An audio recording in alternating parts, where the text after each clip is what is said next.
Chapter 901, Security Department Meeting. The bright moon hung low in the western sky as the bustling traffic of New York City finally subsided. Yet even at this late hour, the city, a modern metropolis, remained alive with the glow of countless office buildings. From Broadway to Wall Street along the East River, the financial heart of the Muggle world thrived, including the iconic Twin Towers of the World Trade Center, where Atticus Blaine and Rhymes resided. Not to be forgotten was the Woolworth Building, home to the Magical Congress of the United States of America. To the nomads, the building appeared dark and dormant, unaware that a dedicated group was working tirelessly through the night to address the incident that had unfolded in New York. On the floor housing the security department, an emergency meeting was underway. "We have successfully disguised the accident scene," an Auror reported, stepping forward in the dimly lit conference room. "Nomads will believe the explosion was due to aging wiring in the building." Graves, his expression as stern as ever, nodded in approval. Fortunately, the explosion originated from the rooftop, so no nomads witnessed any magic. The Auror continued. "Additionally, Atticus Blaine provided us with crucial information. He speculated that the incident stemmed from a botched transaction involving smuggled poisonous leopards. Newt Scamander had fervently requested to care for the smuggled creature, but the Department of Security could not permit such a dangerous beast to be handled by an individual, especially given the recent disappearances of magical creatures with a 5x danger level from the Animal Sanctuary in Central Park." At the mention of Atticus Blaine's name, a murmur rippled through the previously solemn and tense room. Graves tapped his fingers on the table, quickly restoring order. "On what grounds did he make this inference?" Graves inquired, his eyes narrowing with a hint of suspicion. "According to Atticus Blaine," the Auror explained, "the individual who brought the poisonous leopard into the country was an Asian wizard. Atticus had encountered him upon entry and had some images of him. We verified this with the Immigration Management Department. The wizard, identified as Sato Ryuhei, is 37 years old.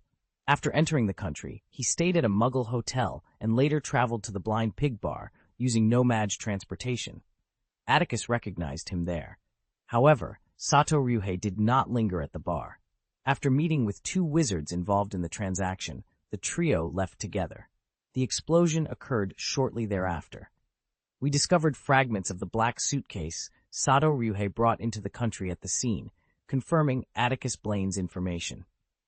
Witnesses at the Blind Pig Bar also corroborated that Sato Ryuhei made a brief appearance before leaving with others. Why didn't the Immigration Administration detect that this Japanese wizard brought dangerous creatures into the country? Demanded an Auror with arched brows, who had been present at the scene of the confrontation between Atticus and the poisonous leopard. "This is a grave oversight." "You can't entirely blame them, Ariel," interjected a capable-looking witch seated next to the reporting wizard. "Stephen Adams from the Immigration Department is a classmate of mine. He's a diligent and meticulous wizard. However, when I approached him to inquire about the situation..." "Japan?" Atticus Blaine was confused and had no recollection of the Japanese incident. It seemed that Sato Ryuhei might have cast a confusion spell on him. This behavior undoubtedly violated a significant taboo, and the meeting room was filled with anger. This time, however, Graves did not suppress his subordinate's fury.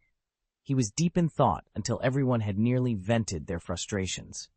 Then, he asked, "How much information do we have about the two wizards who traded with Sato Ryuhei?" The reporting wizard awkwardly touched his nose. "The few individuals we apprehended at the Blind Pig Bar have no memory of the two wizards who dealt with Sato Ryuhei. Of course, if you authorize it, we can extract their memories to identify those two individuals." "Then let's proceed," Graves said calmly. The reporting wizard looked relieved, as if he had been granted amnesty. He hadn't expected Mr. Graves to let him off so easily. "So, Ariel," Graves turned to him, "you were one of the first to arrive at the scene of the battle between Atticus and his companions and the poison leopard, right? Tell us what you saw." "Oh, that scene was absolutely spectacular." Ariel stood up excitedly, recounting the events to his superiors and colleagues who had missed the dramatic encounter. Under his vivid description, The listeners' breathing grew heavier, their eyes filled with excitement, and their faces gradually revealed expressions of disbelief. Some, like Selena Hild, who had just defended a colleague's mistake, turned solemn. "You mean?" Selena interrupted Ariel's repeated description, frowning. "Blaine's companions didn't provide any effective help? He was handling an adult poison leopard by himself? No wand used at all?" Graves frowned deeply. "Exactly. Oh, of course. After the poison leopard escaped from the Muggle train tracks, Atticus Blaine seemed determined to neutralize the threat quickly. He borrowed a wand from Amelia at the immigration office. I heard she's one of ours now?" Ariel asked, blinking. Graves didn't answer, still frowning. He had decided to confiscate Atticus Blaine's wand because a powerful magician posed a significant destabilizing threat and could cause immense damage. However, he hadn't anticipated that even without a wand, Atticus Blaine could demonstrate such strength. Graves lowered his head in deep thought, his face hidden in the shadows, and no one noticed the sinister glint in his eyes. This was indeed a challenging situation. Confiscating Blaine's wand and having him monitored was the most that could be done within reasonable limits. He couldn't order Blaine's imprisonment. "How is Amelia doing?"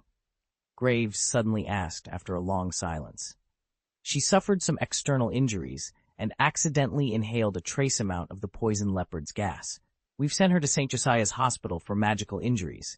She'll likely need to stay there for a few days," Ariel shrugged. Poor newcomer. For the Ministry of Security, the next steps were clear. Thanks to Atticus Blaine's intervention, the poison leopard hadn't caused much damage. Some nomads witnessed Blaine's battle with the creature on the train tracks and in Central Park, but it had been properly managed. The Auror's next objective was to locate the parties involved in trading the poison leopard. "What do you think?" Selena suddenly asked as the action planning meeting was about to conclude. "Are the two individuals who bought the poison leopard from Sato Ryuhei connected to these dangerous creatures and the magical creatures that have disappeared in Japan?" "Where's the nearest nature reserve?" someone asked.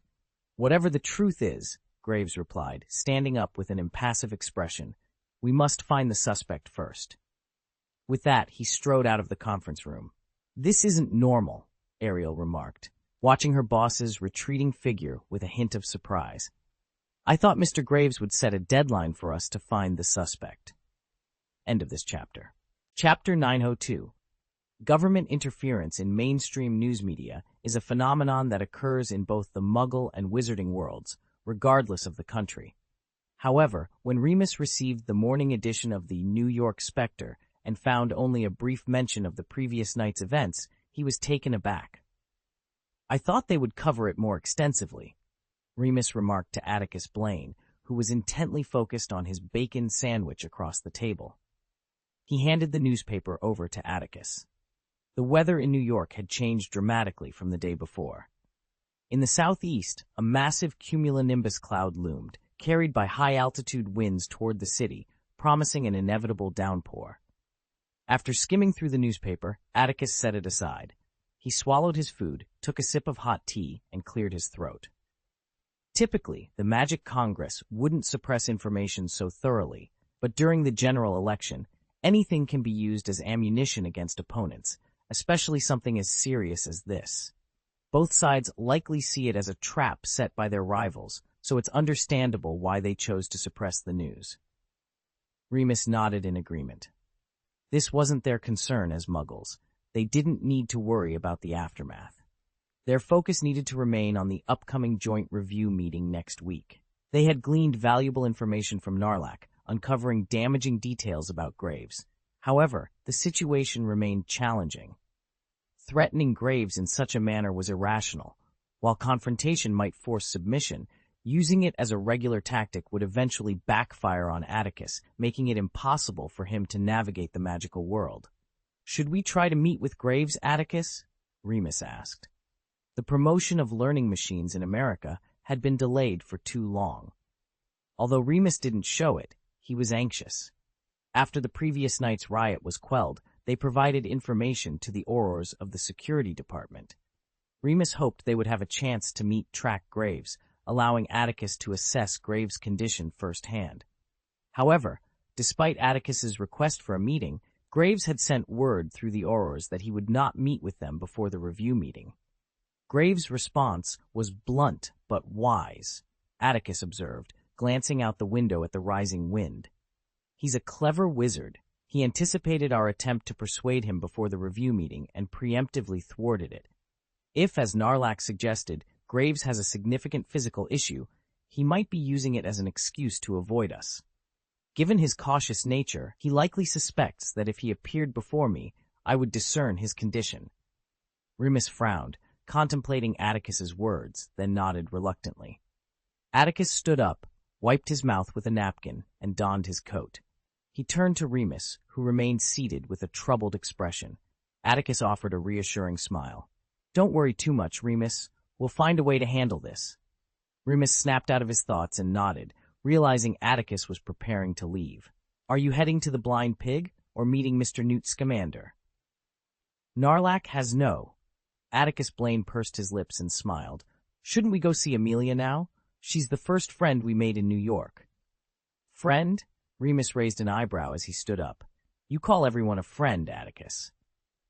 St. Mungo's Hospital for Magical Maladies and Injuries is the first large-scale comprehensive hospital for magical illnesses and injuries in the wizarding world. Its establishment provided valuable insights for creating similar institutions in magical civilizations worldwide. In essence, many magical hospitals have modeled their treatment departments after St. Mungo's. St. Josiah's Hospital for Magical Maladies and Injuries, however, was not founded by Josiah Jackson, the creator of Makusa.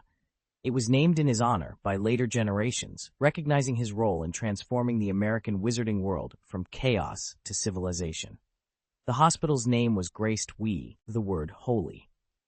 Learning from the challenges faced during St. Mungo's founding, St. Josiah's location was chosen with care. Instead of being in a bustling city, it is nestled at the foot of the Catskill Mountains, a 2-hour drive from New York City. This decision proved wise, offering patients a chance to recuperate amidst fresh air and stunning natural scenery. Unlike St. Mungo's, where patients reside in confined cages, with only a small window high on the wall to glimpse the sun. Atticus and Remus had never visited St. Josiah's Hospital for Magical Maladies and Injuries, so they resorted to using Muggle transportation. When they arrived at the hospital, surrounded by mountains and rivers with breathtaking views, the sky was completely overcast, and the world swayed under the torrential wind and rain. "I warned you, today is not a good time to visit." The Nomad driver with a light golden fluffy beard turned his head and said, "Do you need me to take you back? If you continue to use my car, I'll only charge you half the fare for the return trip." "Oh no, thank you," Atticus smiled, handing over a few US bills. "It's a unique experience to travel in the storm, isn't it?" Watching Atticus and Remus struggle with their umbrellas as they quickly disappeared down a wild trail by the roadside, the bearded driver shook his head. "Don't feel bad. Oh, I think you're crazy." Although they didn't know the exact location, they were close enough to St. Josiah's Hospital for Magical Maladies and Injuries. Through magical intuition, Atticus easily found the hospital dedicated to wizards. The heavy rain made it impossible to walk slowly, so after penetrating the barrier, Atticus took Remus and flew directly through the garden, which appeared dark green in the downpour, and arrived in front of a large building. "Oh, this looks much bigger than St. Mungo's," Remus remarked, surprised by the scale of St. Josiah's Hospital for Magical Maladies and Injuries. The Magical Congress had referred to the structure of Muggle hospitals when constructing this facility. The outpatient and inpatient departments are housed in 2 separate buildings. As the only hospital in the United States serving wizards, it is never deserted, day or night. Atticus and Remus, having disguised themselves, squeezed through the crowded reception hall and waited in the long queue at the information desk. It took them half an hour to determine which building Amelia Dett was in. Atticus Blaine and Remus made their way through the corridor connecting the outpatient and inpatient buildings, ascending to the top floor via the spiral staircase. The inpatient department was noticeably cleaner than the outpatient area, allowing them to hear voices from Amelia's ward even when they were still 20 feet away. "Oh, Atticus," a slightly hoarse yet gentle female voice emanated from Amelia's room, Our daughter needs to rest. Could you teach her at another time? End of this chapter. Chapter 903. Mr. and Mrs. Det. Our daughter needs to rest. Can you teach her at another time? A woman's voice echoed softly in Amelia's hospital room. Upon hearing this, Atticus Blaine and Remus paused just outside the door. Remus opened his mouth in surprise, unsure if he had misheard. Perhaps the woman had called out a name similar to Atticus or Amasta. He turned to glance at the real Atticus beside him. Despite the disguise, Atticus's face remained calm, though his usually clear and penetrating eyes had darkened, concealing his emotions. "I'm not lecturing Amelia, dear," a man of similar age replied. "I may not fully understand what being an Auror entails, but I do know that your skills must match your responsibilities. Amelia, if you were injured at the start, it suggests your abilities need further development. You might need to take some time to adjust. This applies to both us and the magical wizards." "Are they Amelia's parents?" Remus asked, raising an eyebrow with interest. "Should we come back later?" Atticus remained silent, his gaze fixed on the floor, seemingly indifferent. After a moment of contemplation, he shook his head.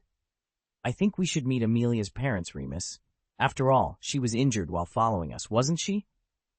It was a bit unfair to say this, as Amelia had been tasked by the Ministry of Security to monitor them.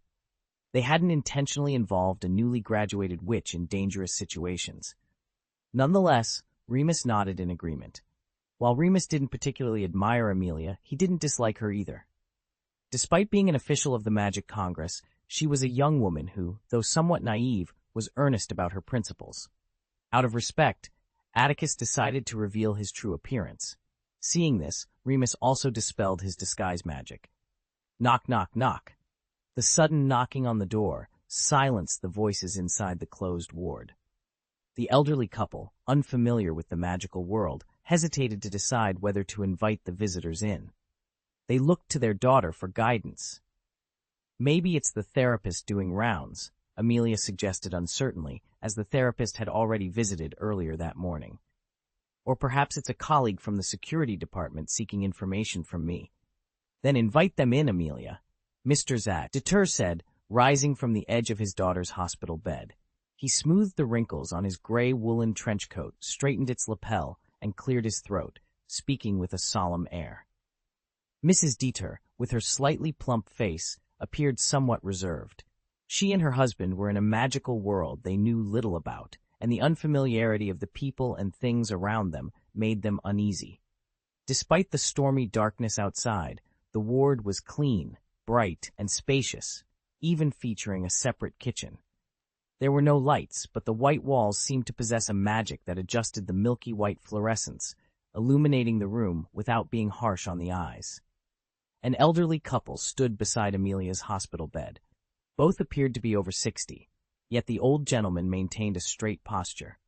His slim, well-tailored clothes and neatly styled short chestnut hair, mostly gray, exuded the bearing of an English gentleman. Amelia's mother, though not tall, reaching only her husband's shoulders, was well preserved. Her fair, smooth cheeks bore few wrinkles, and her eyes held a gentle curve. That the situation could have been much worse. "You and Remus saved many lives, including mine." Atticus Blaine and Remus Lupin exchanged a glance, their expressions softening at Amelia's words. Atticus nodded, acknowledging her gratitude. "We did what we had to do, Amelia. Your bravery was commendable, and we're just glad you're safe." Amelia's parents, Mr. and Mrs. Det, observed the interaction with a mix of relief and curiosity. They were still processing the unexpected visit from these two renowned wizards, especially given the circumstances surrounding their daughter's hospitalization. "Thank you for coming, Spray. Oh, see, Amelia," Mrs. Det said, her voice warm and sincere. "It means a lot to us that you took the time to visit." Remus smiled gently. "It's the least we could do. Amelia has been a great help to us, and we wanted to ensure she was recovering well." As the conversation continued, the tension in the room gradually eased.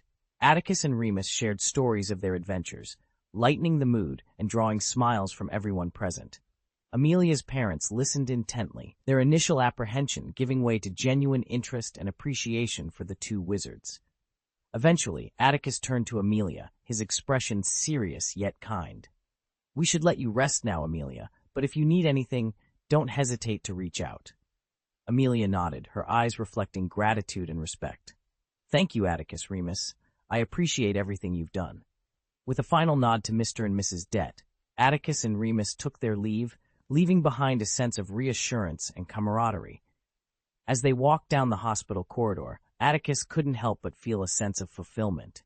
Despite the challenges they faced, moments like these reminded him of the importance of their work and the bonds they formed along the way. The potential damage it could have caused in New York was unimaginable. "It was my lack of skill that brought you this trouble." Mr. Blaine, Amelia's parents, Mr. and Mrs. Dett, were stunned upon hearing this name. It was as if they had been struck by lightning. The shock left them in a daze, as though they had been turned to stone. End of this chapter. Chapter 904. Inquire, Atticus Blaine? The name echoed in the room, causing Mr. and Mrs. Dett's faces to turn stiff and pale. Their hearts raced, pounding in their chests with the vigor of youth, despite their advancing age. The rush of blood to their heads left them slightly dizzy. Mr. Dett turned to his wife, their eyes meeting in a silent exchange. After a lifetime together, they understood each other without words. The name Atticus Blaine dredged up memories of the most painful chapter of their past. Their dry lips moved in unison, and they focused intently on the handsome, gray-haired young man before them. As they scrutinized his familiar features, memories long buried began to resurface, causing their breathing to grow heavy. Mrs. Dett leaned on her husband's arm for support. Meanwhile, Amelia was learning from Atticus and Remus about the events of the previous night. She hadn't witnessed what happened after Atticus chased away the poison leopard, as she had fainted from exposure to a small amount of poison smoke. Everything she knew about the aftermath came from her colleagues at West Asia Hospital for Magical Injuries. Amelia regretted not meeting the legendary Newt Scamander, but she knew that restraining the poison leopard was paramount. The matter was far from over, as capturing the 3 audacious dark wizards who dared to trade the creature was equally important. Amelia hoped to join the hunt, but she knew her chances were slim. As a newcomer without formal training and now injured, she might miss the opportunity to see justice served. "What's wrong, Mom and Dad?" Amelia asked, sensing something amiss with her parents. Mrs. Dett forced a strained smile. "It's just, your father and I aren't used to your kind of transportation. The flu network is a bit challenging for us." "To put it another way," Mr. Dett interjected, "we share the same name. Jennifer and I are also from London, and then something happened, so we decided to move to New York. But London is a lovely place, isn't it? Where does your name come from?" "Don't say anything foolish, dear," Mrs. Dett cautioned, falling silent for a moment. She walked over to her daughter's bed, sitting down and gently stroking Amelia's hair. "How could your father and I let you stay in the hospital alone?" "We're fine, honey," Atticus said politely. Mr. Dett's voice was hoarse as he forced a friendly smile. "You're from London, right? Atticus, are you a native of London?" he murmured absently, realizing his expression was off. He took a deep breath and forced another smile. "It's just a small matter. They shouldn't have called you here." Amelia bit her lip, distressed by her parents' demeanor. They seemed older than their years, and she didn't want to add to their worries. They were staring at Atticus Blaine, their expressions distant and lost. Atticus, seemingly unaware of the tension, nodded slightly and smiled calmly. Mr. Dett snapped back to reality, gasping a few times as he struggled to tear his gaze away from the young man who shared his name. Just as he pondered how to explain his poor expression, Mrs. Dett spoke, her lips pale. "From my mother." "Yes, a wonderful coincidence," Atticus replied. "Yes, Mr. Dett, I grew up in London." "Dad," Amelia said, pursing her lips and looking at her father with mild dissatisfaction. Generally speaking, she didn't dare to press further. Amelia hesitated to show such a look to her strict father, but she couldn't help feeling that he was being a bit rude.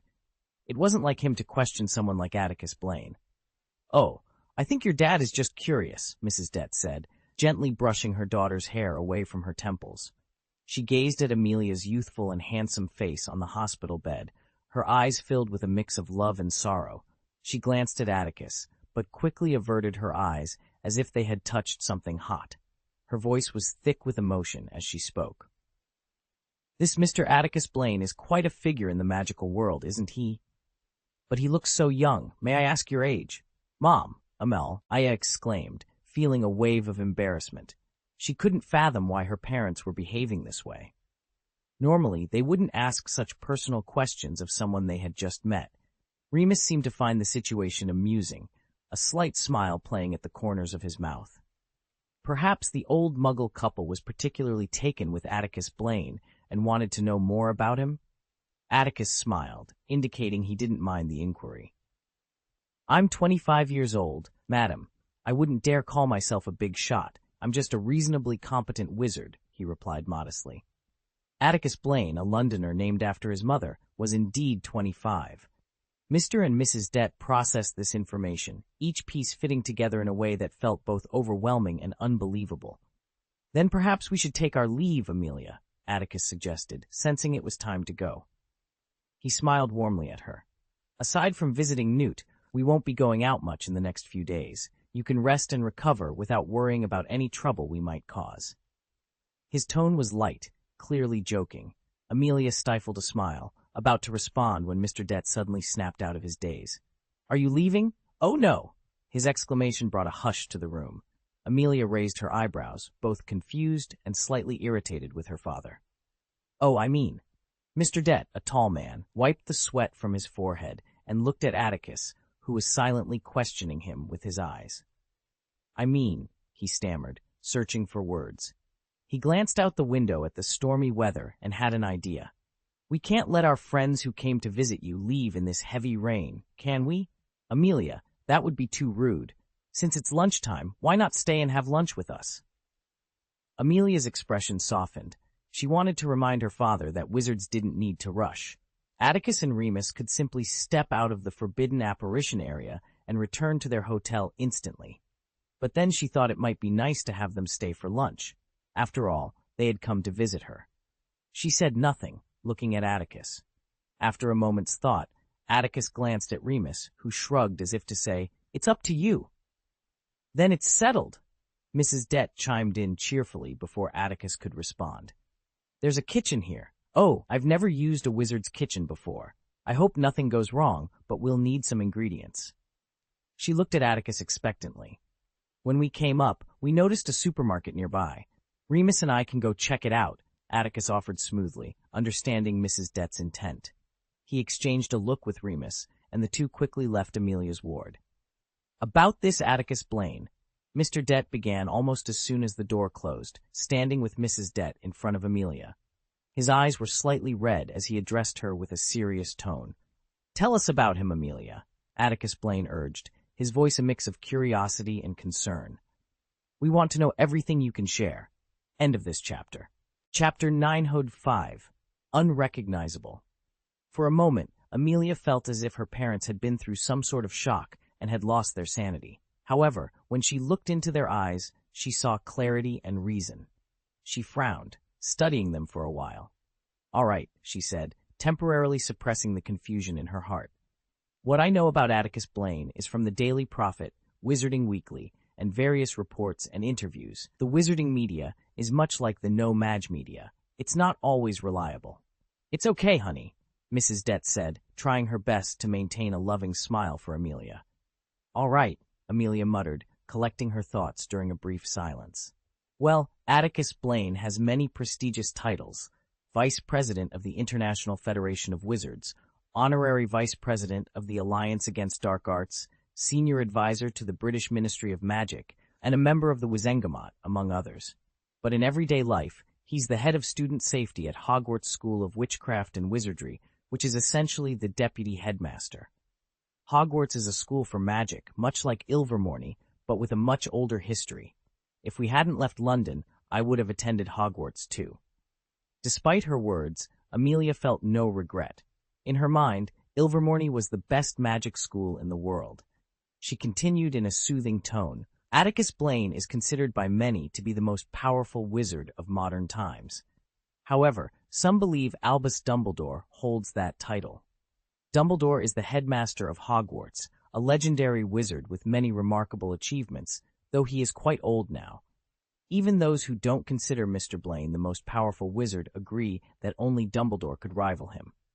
Blaine's magical prowess is profound, especially considering he doesn't come from an ancient magical family.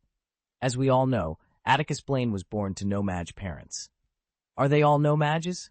Mrs. Dett asked, squeezing her daughter's hand, while Mr. Dett looked on with concern. Amelia was a bit puzzled, having explained the term no-mage to her parents many times. Yes, ordinary people who don't understand magic. Wizards call them nomads. There are some unfair and biased views in the wizarding world. Some believe that wizards with magical ancestry are superior. Even Dumbledore comes from a prominent family, but Atticus Blaine's achievements leave them speechless. Amelia's eyes sparkled with admiration. In her last 2 years at Ilvermorny, the coursework had become much more challenging. Sometimes she doubted herself, wondering if her struggles were due to a lack of magical lineage. But Mr. Blaine's story inspired her. No-mage wizards could also reach the pinnacle of success. Amelia shared with her parents what she knew about Atticus Blaine's fame and accomplishments over the years, and the image of Blaine in their minds became more vivid. It was hard to believe that such a seemingly unassuming young man possessed such immense power. Wizards were truly a remarkable group. After talking for a while, Amelia felt her throat dry and drank a lot of water. She declined her mother's offer of support and walked to the bathroom with a steady gait. The old couple by the hospital bed exchanged glances, their eyes red with emotion. "Maybe it's just a coincidence," Mr. Dett said hoarsely, smiling wryly. "I never imagined our bloodline could be so extraordinary, producing such a young wizard." Atticus Blaine was an extraordinary wizard and the vice president of the Wizards United Nations. Mrs. Dett, however, knew her husband's true feelings were far from what he expressed. He was simply afraid to confront the truth. Even if the name and age are just coincidences, the child's appearance, we've despised that man for so many years, haven't we, Atticus? Oh, if this is true, the child bears your name, Atticus. The tower was built for her by Baena. She might. Mrs. Dett's emotions suddenly overwhelmed her. She spread her palms, buried her face in them, and her shoulders shook as hot tears seeped through her. "Ingers, Amelia doesn't know any of this. You'll let her figure it out." Mr. Dett's voice was stern, almost hoarse. If all of this were true, Baena had named her son after him. Mr. Dett's once straight back hunched over, and he felt his old heart ache with pain. Their hearts were filled with endless bitterness and regret. Atticus Dett and his wife had harbored resentment towards the man for many years, but they knew deep down that he was merely a victim, and his fault was no greater than theirs. Since Baena had been rejected by him, many years had passed in the blink of an eye. Much of the anger and disappointment had faded, replaced by familial affection. In the years since Amelia had been accepted into the magical world, they had returned to London privately to search for her, but they found no clues. The police had declared her missing. The word missing often meant something unclear to them. But if this Atticus Blaine was indeed the baby from back then, perhaps it meant that Baena might still be alive. The old couple managed to suppress their emotions before Amelia returned. Mr. Dett took a sip of black tea to mask the hoarseness in his voice, while Mrs. Dett busied herself in the kitchen, pretending to study the differences between the wizard's kitchenware and their own, so Amelia wouldn't see her tearful eyes. "That Atticus Blaine?" Mr. Dett asked. "Have the media and newspapers mentioned his family?" "His parents, ahem. When your mother and I were in London, I had a friend whose surname was also Blaine. He used to joke with me, saying that if he ever got married and had a child, he would name his son after me." "Oh," Amelia, dressed in a hospital gown, walked to the closet to pick out a coat. Hearing her father's question, some of her confusion dissipated. No wonder her parents reacted so strongly to the name Atticus Blaine. But, in my memory, those reports only mentioned his Muggle blood. They focus on what interests people. Everyone wants to know how Atticus gained such powerful abilities. They don't pay much attention to his family, Amelia said, tilting her head. As an emerging country, the American wizarding world lacked the deep magical history of Europe. Many local wizards were Muggle-born and were more accustomed to the Muggle lifestyle. Therefore, St. Josiah's Hospital for Magical Injuries had even prepared a supermarket selling ingredients. Deliberately taking his time, Atticus eventually returned to the ward with Remus. Amelia was sitting at the table, reading a newspaper. Mr. Det was tidying Amelia's bedclothes, and Mrs. Det, with a kind expression, was preparing something in the kitchen. Atticus observed this scene and sighed inwardly, his emotions complex. This scene might seem ordinary, but some people would never have the chance to enjoy such warm family moments. Who could truly say what was right or wrong back then? End of this chapter. Chapter 906. The Past Goes with the Wind. Mr. and Mrs. Det were doing their utmost to mask their emotions, but their attempts at disguise were futile. Not only did they fail to conceal their feelings from Atticus Blaine, but even Remus quickly noticed that this usually hospitable couple seemed unusually shy and forced in their smiles. Only Amelia, unaware of her parents' unease, remained oblivious to the tension. "Let me handle it, ma'am," Atticus offered after Mrs. Det had broken 3 plates. Unable to watch any longer, he stepped into the kitchen, rolled up his sleeves, and with a flick of his wand, sent the shattered pieces floating into the trash. He gently took the kitchen knife from Mrs. Det's hand with a reassuring smile. "What's going on, Mom?" Amelia asked, standing at the kitchen door with a puzzled expression. She glanced at Atticus curiously before turning her concerned gaze to her mother. Her mother, usually so composed, seemed unusually flustered. "I think it must be the effects of flu travel," Atticus explained as he deftly peeled potatoes. "Whether it's the flu network or apparition, it tends to affect muggles more than wizards." "Is that so?" Amelia murmured, still confused. She had never heard such a thing before, but she quickly dismissed it, focusing instead on her mother with a look of concern and apology. "I'm fine, dear," Mrs. Det assured her daughter, gently brushing Amelia's cheek. "Just a little dizzy. I'll be all right after a rest following lunch." Mrs. Det then turned her attention to Atticus, who was skillfully slicing potatoes, frying them with sausages, and occasionally checking on the fruit pie in the oven. Her lips curled into a slight smile. "It's impressive, Atticus. Not many young people are as adept in the kitchen as you are. Did you learn from your mother?" Mr. Det, who had been chatting with Remus, was clearly more focused on Atticus. Upon hearing his wife's question, he turned his gaze expectantly toward the kitchen. "Actually," Atticus replied with a gentle smile, though he sighed inwardly, "I learned my cooking skills from the chef at the orphanage where I grew up." "Orphanage?" Amelia's eyes widened in surprise, and after a moment of silence she couldn't help but ask, "You grew up in an orphanage?" "Yes, Amelia," Atticus confirmed calmly, not turning from his task. "I was raised in a Muggle orphanage." Another silence followed, broken by Mr. Det, who suddenly stood up and approached the kitchen with visible emotion. His hands trembled slightly as he gripped the doorframe. "But Amelia told us your parents were both nomads. How did you know they might be wizards?" Mr. Det asked, his voice filled with curiosity and concern. "And you mentioned being named after your mother?" Mrs. Det added breathlessly. Remus, observing the Det couple's intense interest in Atticus's background, frowned slightly. He had initially thought they were interested in pairing Atticus with Amelia, but now it seemed there was more to their curiosity. While Remus knew some details about Atticus's past, he felt it was impolite to pry into such personal matters with someone he had just met. Atticus had anticipated that Amelia's parents might deduce something about his past. From his investigations, he knew that the Dets had encountered the former owner of Blaine Manor and had seen the man in person. Atticus bore a striking resemblance to that man, just as Amelia shared a strong likeness with the woman who had brought him into this world. Therefore, when he first met Amelia, he was not surprised by the connection they might draw. In the country, after hearing her last name, Atticus Blaine roughly guessed that the relationship between Amelia and him was not what Remus had assumed. Amelia had a crush on him. Atticus turned sideways, occasionally glancing at the potatoes and sausages frying in the pan to prevent them from burning, while smiling calmly at the Deters and Amelia, who was equally curious.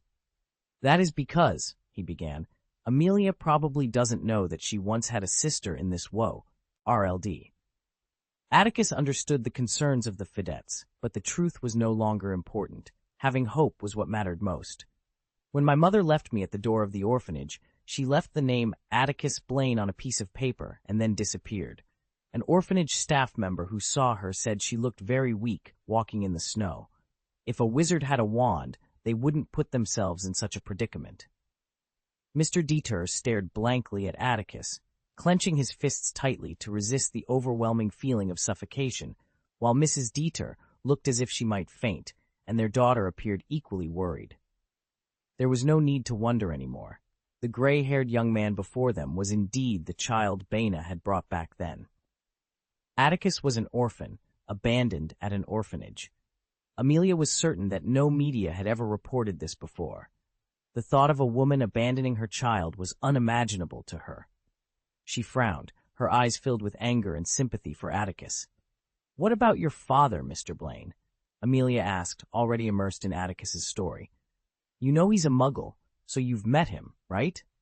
This question piqued Remus's curiosity. Indeed, Atticus had always claimed that his parents were both muggles. He and Sirius had never noticed any discrepancies when discussing this matter in the past, but as Amelia pointed out, this at least suggested that Atticus had met his father. "Oh, yes, that's right," Atticus replied, the corners of his mouth twitching slightly. "In some ways, I did find him. Of course, I kept my distance." Amelia blinked, trying to piece it all together. Since Atticus's mother had abandoned him at the orphanage, it was likely not an isolated incident. The first thing that might have happened was that his father abandoned his mother. Your father, since he saw you, he didn't take you back from the orphanage," Mr. Dieter asked in a dull voice. When Atticus was at Hogwarts, he had returned to Blaine Manor on his own, but he did so secretly, without anyone noticing. However, this side detail did not need to be explained too clearly. "That was years later," Atticus said, taking the fruit pie out of the oven and using magic to move the dishes to the table. "I went to meet my dad. He had cancer, and I met him before he died." As lunch was ready, Atticus looked at the Dieters, whose eyes were fixed on his face, filled with sadness and guilt. With a smile, he said, "Everything is ready, let's eat." End of this chapter. Chapter 907. Go to Hell. Relying on a troubled past to garner sympathy is the refuge of the weak. Even though he lacked the power to move mountains or reclaim seas, Atticus Blaine's spiritual resilience meant he never needed to share his life story to earn anyone's pity. The reason he chose to reveal parts of his past to Amelia's parents, Mr. and Mrs. Det, who were his nominal grandparents, was twofold. Firstly, he harbored a mild curiosity about these elderly figures, and secondly, he sensed a genuine regret and sense of debt in their demeanor once they realized who he was. This authenticity pleased Atticus, prompting him to ease some of their burdens. If Belina Det, the woman who brought him into this world, could find solace in knowing her parents had forgiven her and felt remorse for their past indifference, it would be a small comfort. Atticus refrained from telling the Det couple that their daughter had taken her own life by drowning. Instead, he simply mentioned that she had left, leaving room for their imagination. Atticus and Remus did not depart after lunch as initially planned, largely due to the Det's insistence. Perhaps driven by guilt, they were eager to hear more about Atticus's life in the orphanage and his experiences at Hogwarts. This was also of interest to Amelia and Remus, so Atticus shared his past casually, merely to pass the time. However, after dinner, when all matters were settled, the Dets found no further excuse to keep Atticus and Remus, reluctantly allowing them to leave. "This poor child," Mrs. Det murmured, watching the door close as the sound of footsteps faded. She covered her mouth, tears brimming in her reddened eyes. Mr. Det opened his mouth to offer comfort, but the weight of a heavy stone seemed to press on his chest, rendering him speechless. His gaze fell on his younger daughter, who had come to console her mother, only to retreat as if burned. In a daze, he thought he saw Belina. The events of the past held no meaning now. Everyone involved was a victim of those circumstances, losing precious things to anger and resentment, wasting time. Amelia was unaware of the true source of her parents' grief, assuming they were lamenting Atticus's difficult life. She comforted her mother softly, though she too was emotionally stirred. The entire magical world would be shocked to learn of Atticus Blaine's harsh childhood. People only saw his achievements, unaware of the pain he endured. Perhaps it was this suffering that propelled Atticus Blaine forward, ultimately making him a legendary figure admired by the world, a great magician. Amelia? Mrs. Dett asked, dabbing her tears with a handkerchief. She blew her nose vigorously, her tearful eyes filled with hope. If I wanted to invite that boy to our home for a meal, do you think he would agree? Mr. Dett also looked at Amelia with pleading eyes, seeking her guidance. The violent spring storms were short-lived, and by evening, the rain clouds over New York had dissipated. The heavy rain had cleansed the night sky, and the stars, though obscured by the city's neon lights, began to peek through. The clear light of the bright moon still cast its beauty upon the earth. Yet, Muggles had little time to appreciate such wonders. The rapid pace of modern society, while offering convenience, also brought fatigue. In this regard, Muggles in London seemed to lead a more relaxed life compared to those in New York. Atticus and Remus strolled through a small business district, making their way toward New York City Hall Park. "Does Severus know all this?" Remus asked during the Christmas vacation. He, Sirius, and the three mischievous young wizards had visited the Haas orphanage, where they learned a bit about Atticus Blaine's past. However, they were too embarrassed to ask for more details. Harry, who knew the most, kept his promise and didn't reveal anything further. Thus, it was the first time Remus learned about Atticus's life experiences. "He knows better than anyone," Atticus replied, taking a deep breath of the fresh air in the nearby park. The sea-oolness filled his heart and lungs, bringing a smile to his face. You see, for young wizards who are completely Muggle-born, Hogwarts usually sends staff to explain the magical world to their relatives. Severus was the one who came to the door back then. Out of a sense of responsibility, he told me that the lady who brought me to the orphanage knew something about me. Remus nodded. "I heard that Severus took good care of you during your time at Hogwarts. So, it was because of this. When I entered Hogwarts, Severus looked after me at the request of Headmaster Dumbledore. It wasn't long after I was invited to become a professor. Perhaps my experiences resonated with him. In my view, his guidance stemmed from both kindness and a form of self-repair," Atticus explained calmly. "Self-repair?" Remus inquired. "Severus didn't have a happy childhood either. I visited his home while at Hogwarts, where he grew up. I heard his neighbors talk about his childhood. Deep down, he might believe that the mistakes he made were due to a lack of proper guidance and shelter. He didn't want me to follow the same path because of my own lack of these things." Remus fell silent. The conflict with Severus had been a constant throughout his student years, with Sirius, James, and Peter. Now, it seemed they had been wrong back then. But the past was gone. James, Lily, and Peter were no longer in this world. Dwelling on past rights and wrongs was pointless. What mattered was the present. Voldemort had returned to the magical world. Remus knew that Severus, under Albus's orders, had returned to Voldemort to undertake dangerous undercover missions. He and Sirius were committed to the fight against Voldemort. They needed to set aside past grievances and work towards the common goal of victory. Yet, the thought of Sirius and Severus working together seemed more fantastical than expecting Voldemort to confess his sins. Boom! In Manhattan, near the East River waterfront, a small park lay not far from the Brooklyn Bridge connecting Manhattan and Brooklyn. As night fell, everything grew quiet. Only the creatures of the night, snakes, insects, rats, and ants, emerged under the moonlight. Even some nomad wanderers, who thrived on committing vile acts in the dark, lay on park benches wrapped in tattered blankets, asleep. An unexpected roar sent the park's small animals fleeing in panic.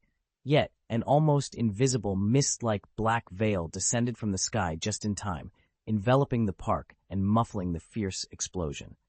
The black veil blocked out the light, leaving the park in darkness, with only the occasional crimson ribbon-like curse light flashing through the air, revealing gray faces. "I've already told you, none of this has anything to do with me," a voice cried out after the brief, intense explosion, filled with pain. A groan echoed through the dense forest, followed by a man's angry shout in broken English. "That beast woke up suddenly. I didn't expect it at all." The red ribbon glinted ominously, reflecting a pair of sinister red eyes. A cold voice responded, "It doesn't matter anymore." "Then let me go," the man pleaded desperately. "I didn't take anything from you, did I? I just need to find a way out of here, but the security department anticipated this and blocked every smuggling route I know. Oh, leave?" The sinister wizard replied mockingly. How dare you entertain such naive ideas? You know too much about us, don't you? The safest way to keep our secret is to ensure you never leave. Boom. End of this chapter. Chapter 908. Newt's Request. Coo, coo, coo.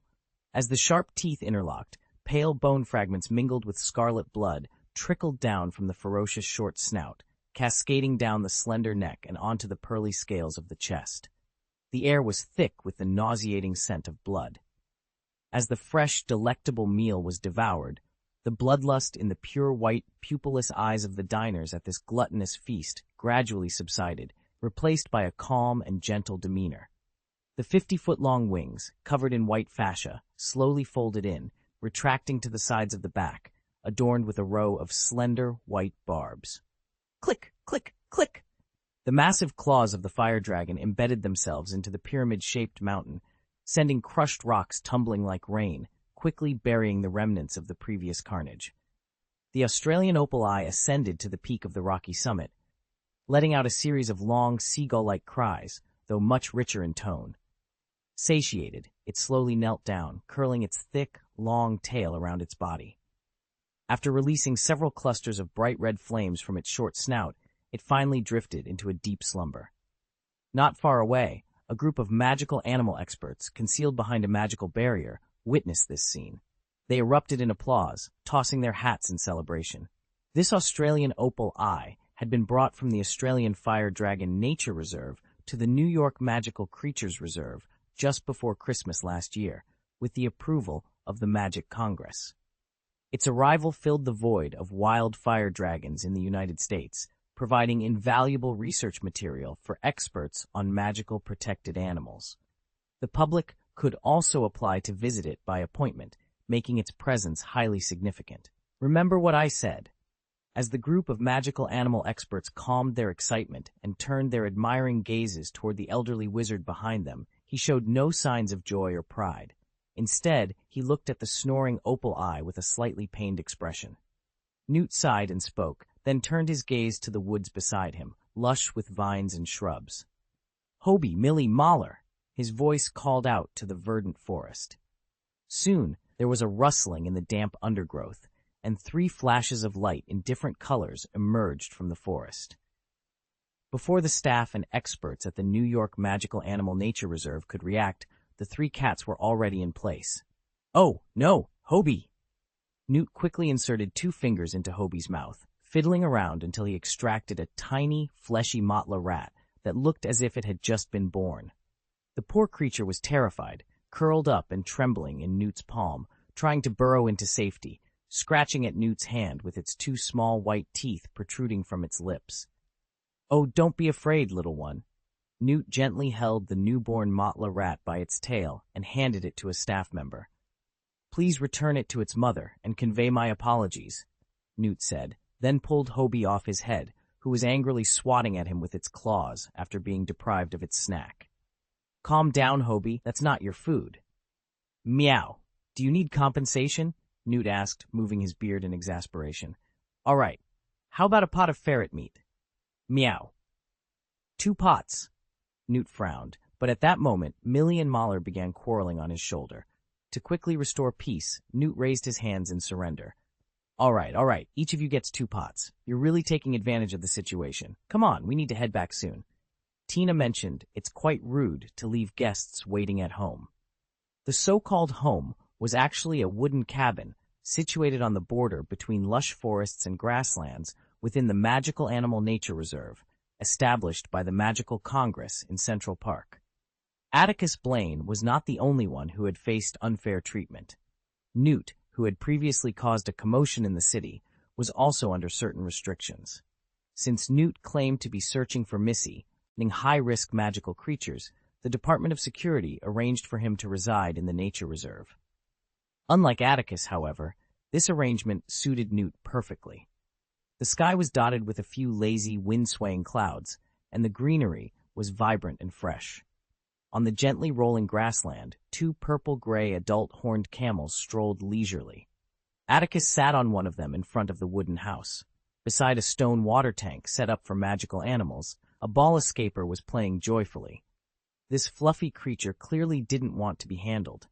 It flapped its short, flightless wings rapidly, using its teleportation ability to vanish from its original spot, hoping to distance itself from the mischievous wizard. Yet, for some reason, the ball escaper seemed confused. It kept changing its shape, but could never escape the pair of lavender eyes fixed on it. The area covered by Atticus's intense gaze kept appearing and disappearing in front of him. Each time it reappeared, it was met with the gentle rubbing of slender fingers. Chi, chi, chi! Tears of despair welled up in the small, gray-brown eyes of the ball escaper, as if sensing its impending doom. "Please don't do that, Atticus," Newt called out, emerging hurriedly from the rainforest, his lips twitching with concern. "If a ball escaper feels frightened, it might teleport in the wrong direction. I've seen one panic and burrow into the ground, losing its life to escape predators." The captured ball escaper let out a heart-wrenching cry. "Oh, scared?" Atticus teased, fiddling with the creature's beak. "We were just having fun, right?" He smiled, opened his palms, and released the magical barrier, allowing the ball escaper to flee. After dusting off his hands, Atticus stood up from the edge of the water tank and approached Newt with a grin. "How's it going, Newt? Is the problem solved?" Newt sighed inwardly. He couldn't understand why Hobie thought Atticus Blaine was a friendly and kind wizard. Based on his limited interactions, Atticus's attitude towards magical animals seemed no better than that of ordinary wizards, perhaps even worse. "I have to say," Newt began, fending off Hobie, who was pestering him for ferret meat, "the so-called experts on magical creatures here are the most unqualified group I've ever encountered. They insist on feeding dead goats to the opali, claiming it's to tame the wild creature. If they had bothered to read my book, they wouldn't make such a mistake. They won't even let me near it, citing protection. They've already lost several 5X level creatures and can't afford another mishap with the opali, yet they're the ones making the poor thing hungry and aggressive." The two walked into the cabin side by side. Newt was soon occupied by the three cats demanding he fulfill his promise, while Atticus moved to the stove to replace the 2 cups of cold tea on the wooden table. "Oh, sorry," Atticus exclaimed, quickly tossing a bowtruckle he had accidentally stepped on and knocked unconscious out the window. He frowned at the buzzing swarm of billywig bugs hovering near the ceiling. The little pests were quite bothersome. Fortunately, Newt returned just in time to save the lives of these tiny creatures. "Do you need a break, Newt?" Atticus Blaine asked with genuine concern, noticing the wariness etched on Newt's aged face. "Oh no," Newt replied, shaking his head. "Let's continue our discussion. As I mentioned earlier, Graves has captured the venomous leopard and confined it in a high-security prison meant for criminals. I can't begin to imagine the terror it must be experiencing there. Despite my pleas, Graves refused to let me care for it, even when I offered to live in the prison myself. My only option was to seek assistance from renowned wizards. I reached out to Albus and other wizards I know who are involved in the protection of magical creatures within the international wizarding community, urging them to pressure Graves to halt this unjust treatment of the venomous panther. Atticus, would you be willing to write a letter on my behalf as well?" End of this chapter. Chapter 909, Serious Consequences. Newt gazed at the young wizard before him with clear, discerning eyes. In recent years, the name Atticus Blaine had echoed in his ears more frequently than even the Minister of Magics. Tina and her friends often discussed this handsome young man with extraordinary skills. When the Daily Prophet found itself short on news, it would concoct intriguing stories about Atticus Blaine, knowing full well that the public's curiosity about him was insatiable. During summer vacations, Newt's grandson would return home, and at least half of his tales from school revolved around Professor Blaine. Rolf was adamant that when he entered 3rd grade next year, he would attend the physical education classes taught by Atticus Blaine. Newt, however, harbored reservations. While those unfamiliar with the truth might be intrigued by this new course, Newt could clearly perceive the danger lurking behind it. Atticus Blaine was instructing young wizards in genuine dueling techniques meant for combat. Upon learning of this, Newt had written to Albus, questioning why he permitted such a perilous course at Hogwarts. Dumbledore's response was vague. He merely stated that Atticus believed some ancient techniques were far from obsolete, and as a professor responsible for student safety, Atticus had the authority to make such decisions. Newt understood that in times of war, the butcher's knife typically spared unarmed civilians. However, if one received rigorous training and possessed the combat qualities of a soldier, even as a child, it was uncertain whether violence would find them. Newt believed Albus was aware of this, yet he still placed his trust in Atticus Blaine. Newt, in turn, trusted Albus's judgment, which led him to trust Atticus as well. However, he was taken aback when Atticus shook his head, declining his request. "I'm afraid I can't help, Newt," Atticus said after a moment's thought. Seeing Newt's surprised expression, he quickly explained, "If it were anyone else, I wouldn't hesitate to write a letter, Newt, but it's Truck Graves." Atticus paused. "I'm concerned that my letter might not only be ineffective, but could have the opposite effect." Newt blinked, remaining silent. "I'm quite certain that the head of security at the Magic Congress doesn't like me and isn't keen on my presence. You might not know this, but the condition for my entry was that I surrender my wand and remain under constant security surveillance." This wasn't exactly a secret, but Newt, who often remained oblivious to external affairs, was surprised. "But just a few days ago, when you were stopping the Venom Panther, that wand belonged to the Ministry of Magic employee assigned to monitor me. You don't see her now because she sustained minor injuries from the Venom Panther that night and is currently recovering at St. Josiah's Hospital for Magical Injuries," Atticus explained calmly. "All right," Newt said, glancing around the cabin with a wry smile. "It seems we're all unwelcome guests. The security department won't allow me to bring my friends into the country. They're only permitting Hobby, Millie, and Mahler to accompany me. Oh, and Wright, the basilisk. Initially, they refused to let Wright enter, but I wrote to Graves, explaining that besides me, even Tina couldn't manage Wright, so he reluctantly agreed." Atticus took a sip of the steaming tea, pondering for a moment. "Have you made any progress, Newt, in your investigation of those missing magical animals?" At this, Newt's expression grew even more somber, and he shook his head. "Those who poached magical animals from this magical..." The Animal Nature Reserve was infiltrated by a group of exceptionally cunning individuals. They skillfully evaded the MACA employees who were on guard and managed to remain undetected by the magical creatures residing there. Their stealth was impeccable, leaving no trace of their presence. "No flaws left?" Atticus Blaine narrowed his eyes, visibly intrigued. "You understand how challenging this is, right?" Newt Ripple eyed solemnly. "A chimera, a leopard cat, a five-legged monster, a creature with a lion's body and a manticore's tail. None of these are easy to handle. Yet the wizards who captured them seem to do so with minimal effort, spiriting them away effortlessly. You faced the poison leopard, Atticus. You know what this implies." Atticus nodded slightly, remaining silent. If he had a wand in hand, subduing these 5x dangerous magical creatures wouldn't be difficult. However, he couldn't guarantee that he wouldn't make any noise or alert the wizards or the magical creatures with their keen spiritual senses.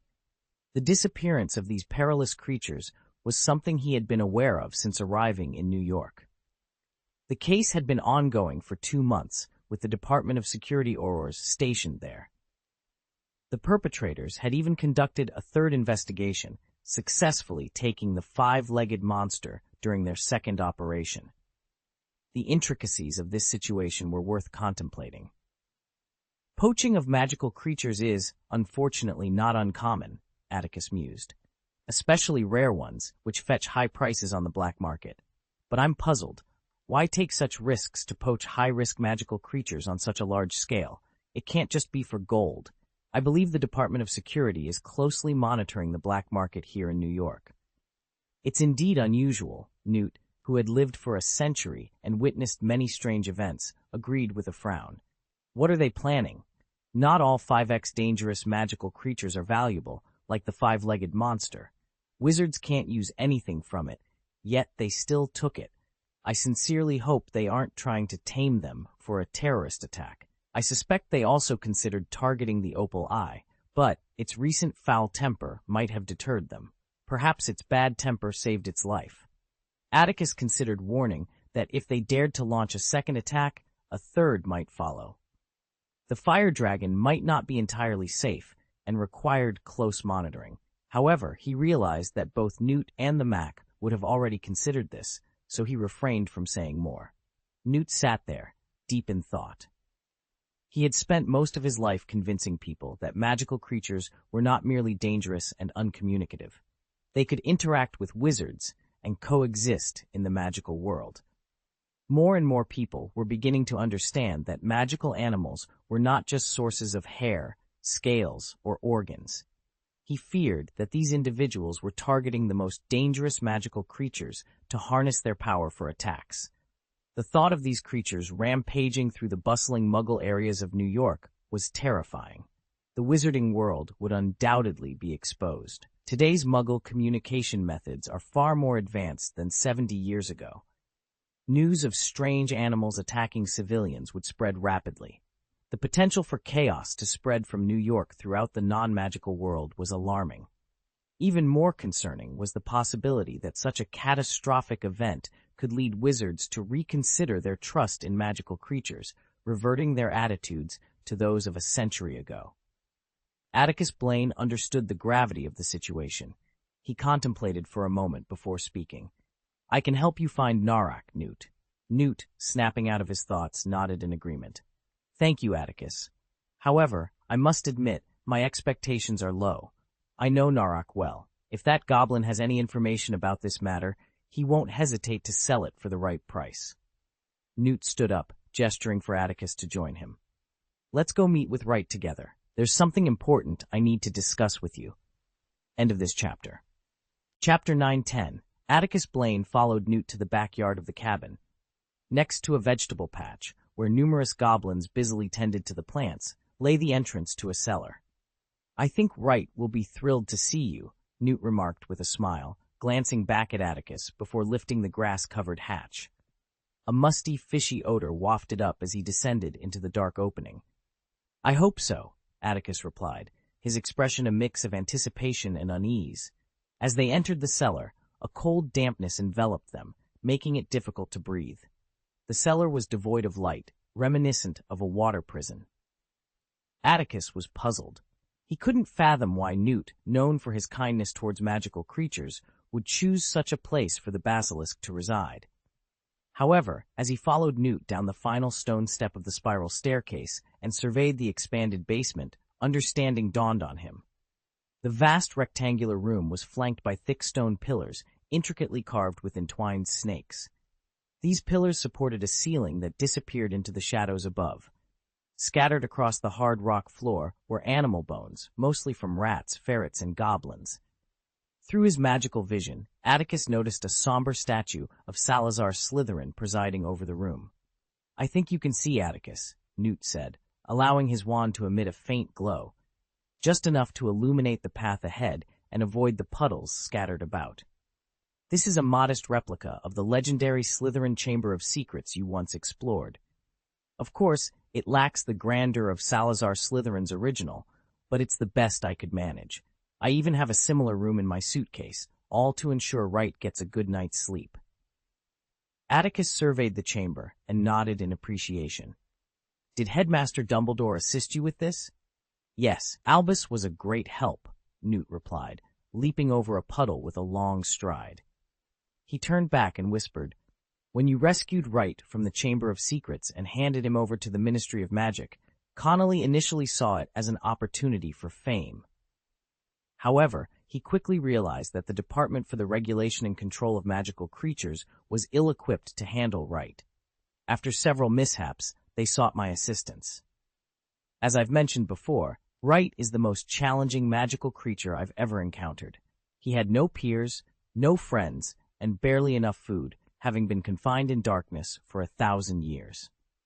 Newt's voice was tinged with anger as he recounted the basilisk's plight. Its mental state was dire.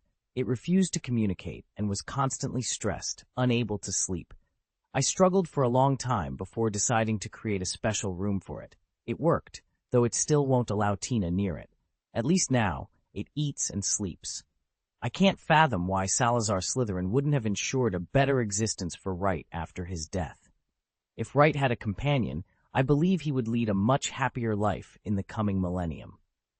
Newt's impassioned words echoed like those of a parent defending a bullied child.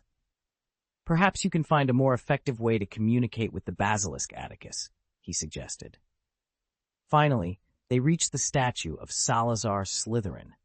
Compared to the one in the original Chamber of Secrets, Newt's creation was only about a third of the size. Nonetheless, it captured the essence of Slytherin's imposing presence. The statue in the chamber was far less expressive than the one in the Chamber of Secrets, exuding a sense of rigidity and dullness. Atticus Blaine raised his head to gaze at the statue and discovered his long-awaited old friend curled up and sleeping on Slytherin's shoulder. To be honest, it was well cared for by Newt.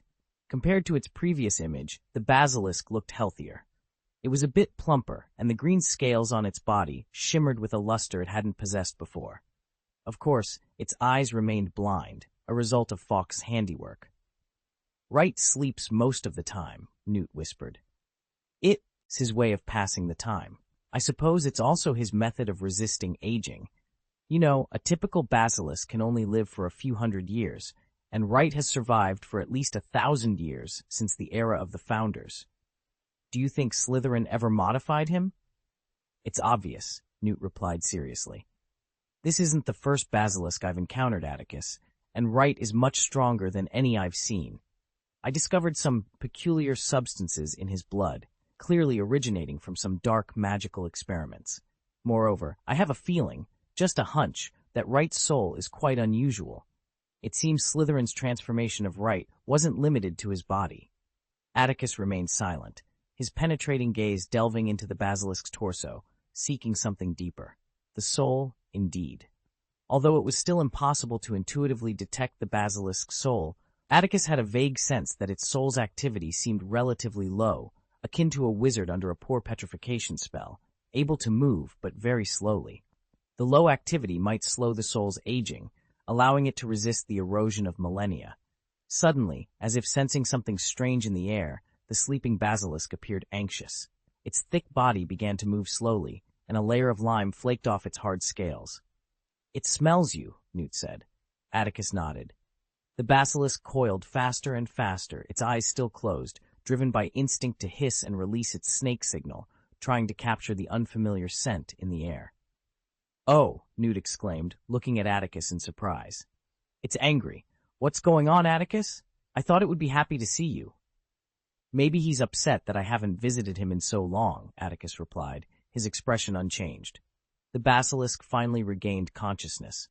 It stretched its body dozens of feet into the air, its ferocious head shaking, revealing fangs as thin and long as sabers. Hiss!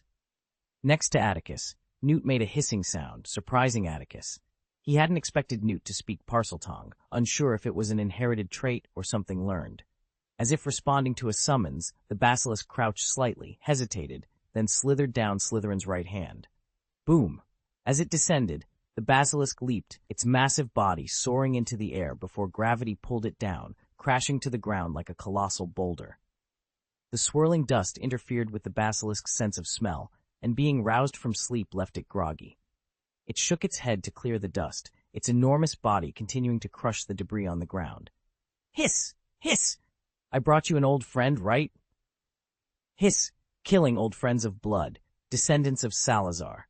With a smile, Atticus raised his hand and waved to the basilisk. "So, your name is Wright now, right? It's been a long time, Wright. I wonder if you still remember me?" The turbulent air caused by the basilisk's massive body suddenly stilled, and its elevated snake head froze, its two blood-stained orange eyes fixated on Atticus. Atticus Blaine's eyes, as large as lanterns, widened to their fullest extent, and even the snake-like tongue in his mouth was momentarily forgotten, left hanging in surprise. Time seemed to slow as the basilisk's massive body gradually lowered until it was nearly touching the ground. Atticus raised an eyebrow slightly, puzzled by the creature's behavior. "How?" he began, but before he could finish, there was a sudden, thunderous boom. The basilisk abruptly turned and slithered away with astonishing speed. Caught off guard, it collided with the leg of the Slytherin sculpture, causing a resounding crash. End of chapter. Chapter 911, Another Relic of Slytherin. A deafening roar echoed through the dimly lit chamber, causing the massive room to tremble violently. The basilisk's reckless charge had a catastrophic effect. Salazar Slytherin's statue lost its leg at the knee, sending a colossal stone pillar crashing down towards Atticus Blaine and Newt. The sudden turn of events left Newt stunned, unable to react. Atticus, acting swiftly, grabbed Newt's arm and pulled the renowned magical creature expert aside, narrowly avoiding a disastrous fate. Boom! The stone pillar crashed to the ground, sending a powerful shockwave that lifted Atticus and Newt off their feet. The entire stone chamber quaked in the aftermath, with dust and debris raining down like a fine mist. Atticus, with quick reflexes, conjured a milky white barrier, shielding them from further embarrassment and harm. Yet, the situation worsened. The statue, now missing a leg, was destabilized by the vibrations. The towering figure, standing dozens of feet tall, began to tilt precariously. The impact of such a massive stone block hitting the ground threatened to collapse the entire converted cellar. Even Atticus, usually composed, frowned at the impending disaster. With a swift motion, Atticus raised his index finger, summoning a small golden flame that danced at his fingertip. He flicked his finger, and the flame leapt into the air, growing into a vast golden curtain of fire as it descended upon the statue. The flames enveloped Slytherin's face, which had been grotesquely altered by some magical experiments in his later years. The magical creation melted away rapidly, like snow under a warm spring sun. Before the statue could fully topple, it vanished from Newt's sight, as if erased from existence. With a flourish of his sleeve, Atticus conjured a gust of wind, dispersing the lingering dust and smoke. The flames that had consumed the statue ascended to the ceiling, transforming into a constellation of bright stars, illuminating the dark room as if it were midday. Having dealt with the immediate threat, Atticus turned his attention to the basilisk, the source of the chaos. He was momentarily speechless. The creature's massive body was wedged deep into the wall, with only its tail thrashing wildly in the air. It seemed intent on burrowing through the wall, unaware that it had reached the limits of the space constrained by the traceless stretching charm. Despite its efforts, it made no progress. Newt, bewildered, watched the basilisk's futile struggle, his expression a mix of shock and confusion. After a long pause, he turned to Atticus, his wrinkled cheeks quivering slightly. "What have you done to it?" "Nothing much," Atticus replied, frowning thoughtfully. "The last time I encountered it, it was trying to attack some young wizards, so scared it a bit." He shrugged innocently, meeting Newt's incredulous gaze. He omitted the detail that he had dismembered the Horcrux of Salazar Slytherin's descendant in front of the basilisk, which might have contributed to its current state. The basilisk's relentless thrashing was becoming a nuisance. Atticus raised his hand, and one of the stars from the ceiling descended, transforming into a massive flaming sword poised above the basilisk embedded in the wall. The sword's presence stilled the creature's frantic movements. Atticus approached slowly, his voice calm and commanding. "Come out!" The snake's tail curled, and the basilisk shuddered, responding to his call. The basilisk shifted its massive body once more, but this time, instead of retreating forward, it moved backward. After another bout of thrashing, with a resounding thud, the creature returned to the cellar, lying in disgrace at the feet of Atticus Blaine, in front of the tower. The flaming sword that had been poised above the basilisk lost its rigid form, softening into a rope that draped over the basilisk's enormous head, forming a suspended collar.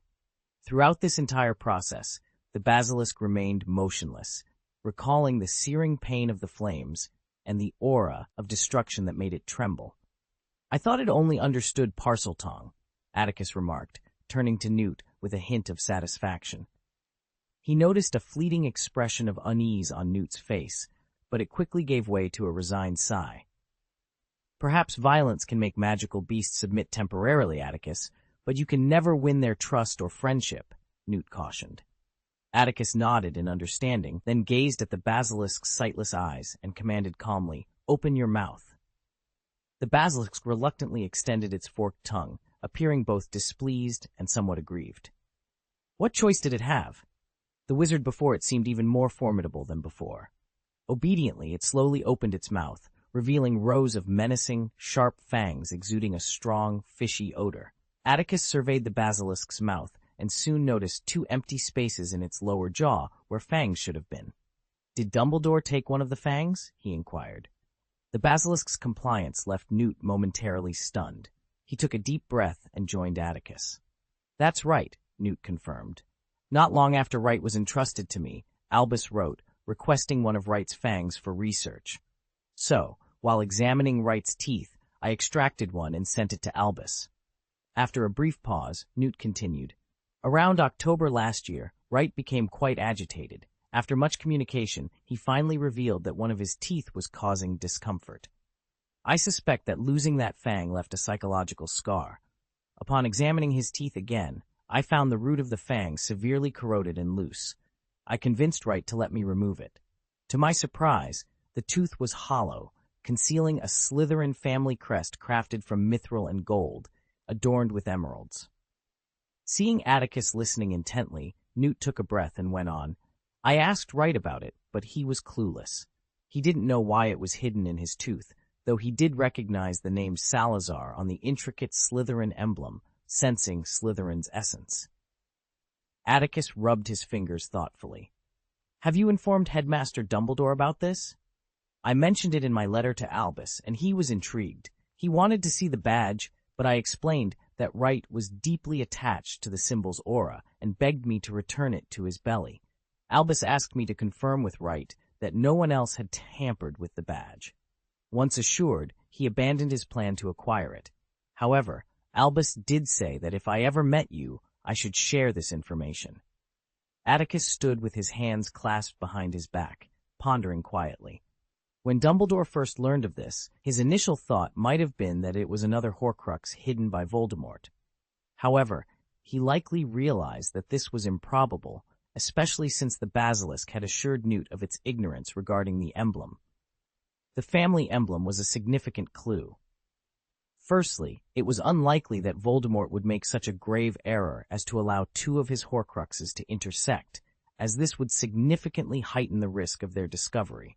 Secondly, if the basilisk's fangs were indeed Horcruxes, there would have been no reason for Lucius Malfoy to send the diary back to Hogwarts before the Chamber of Secrets was opened. It should have been Salazar Slytherin himself who orchestrated such a move. Dumbledore was aware of what he needed to investigate, and it was connected to the 4 founders of Hogwarts. He had previously retrieved the Ravenclaw diadem and had examined the relics of the founders with great interest, particularly the mysterious runes. Dumbledore might have suspected that this emblem was linked to his investigation, and to prevent any misunderstanding that he was prying into secrets, he had asked Newt to inform him. Atticus Blaine glanced at Newt, who was observing him with curiosity. After a moment's hesitation, Atticus's gaze shifted back to the basilisk's enormous mouth, his expression turning indifferent once more. "Spit it out," Atticus commanded. End of this chapter. Chapter 9:12. The Role of the Family Emblem. "Spit it out," Atticus Blaine commanded, his indifferent gaze fixed on the basilisk. His voice was calm, yet carried an undeniable authority. The basilisk, a creature of ferocious power, hissed in response, its forked tongue flickering with a hint of reluctance. Created by Salazar Slytherin himself, the basilisk regarded Slytherin as a father figure. For centuries, it had obeyed his command to remain in the Chamber of Secrets, only emerging when Slytherin's descendants returned to Hogwarts, allowing it to briefly embrace its true nature. In the basilisk's simple mind, the family crest hidden within its fangs was a gift from its creator. Now, the powerful wizard before it sought to claim this precious token. The fiery collar around its neck floated slightly, emanating a chilling aura that reminded the basilisk of the wizard's power and lack of fear. "Atticus," Newt interjected, unable to bear seeing the once mighty creature subdued. "That badge is the only connection Wright has to Salazar Slytherin. I can persuade it to relinquish the crest, but could you promise not to take it away?" "I'm sorry, Newt," Atticus replied, his voice steady and sincere. "I can't make that promise. Although I can't prove it, I am confident that Salazar Slytherin intended this badge for me. Therefore, I must take it." Newt frowned, puzzled by Atticus's assertion. How could a family crest from 1,000 years ago be meant for him? Was Atticus claiming to be a direct descendant of Slytherin? It seemed improbable, given that Atticus Blaine was known to be of Muggle origin, while the recognized descendants of Slytherin were the Gaunt family. Despite having only met Atticus twice and spending less than half a day with him, Newt felt he had gained some understanding of the young man through their brief interactions and what he had heard.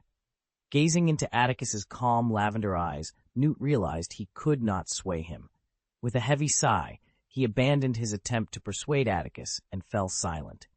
Atticus turned his attention back to the basilisk.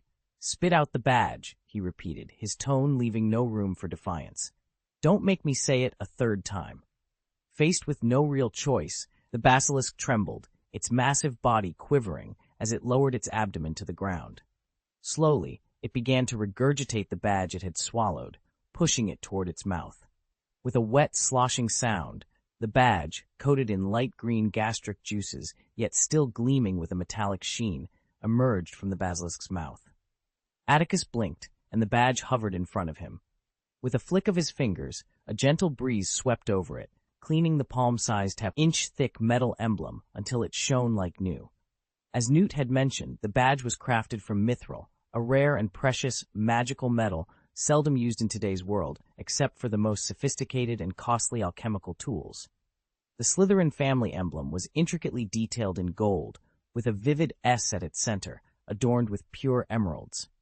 The badge's edges were engraved with exquisite patterns. Atticus studied the Slytherin family crest as it spun slowly before him, his eyes reflecting deep contemplation.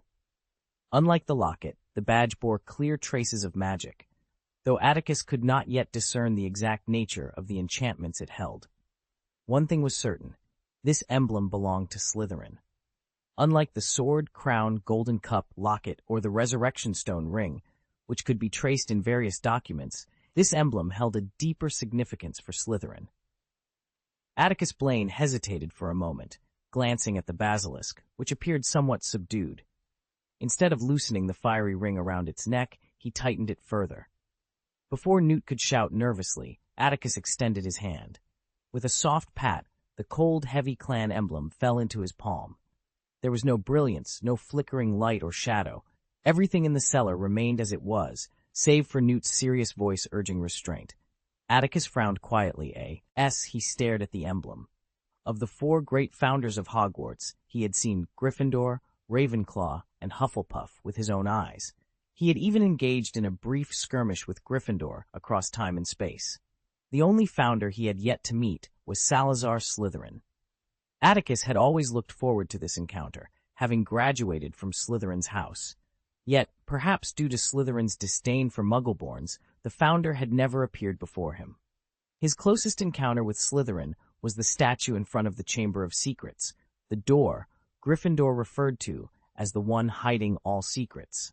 Atticus had hoped that this family emblem would be his chance to meet Slytherin, but reality did not meet his expectations. The heavy emblem in his hand was like a valuable work of art, unmoving except for its radiance. "What do you think it is?" Atticus asked, rubbing the pattern on the emblem with his fingertips.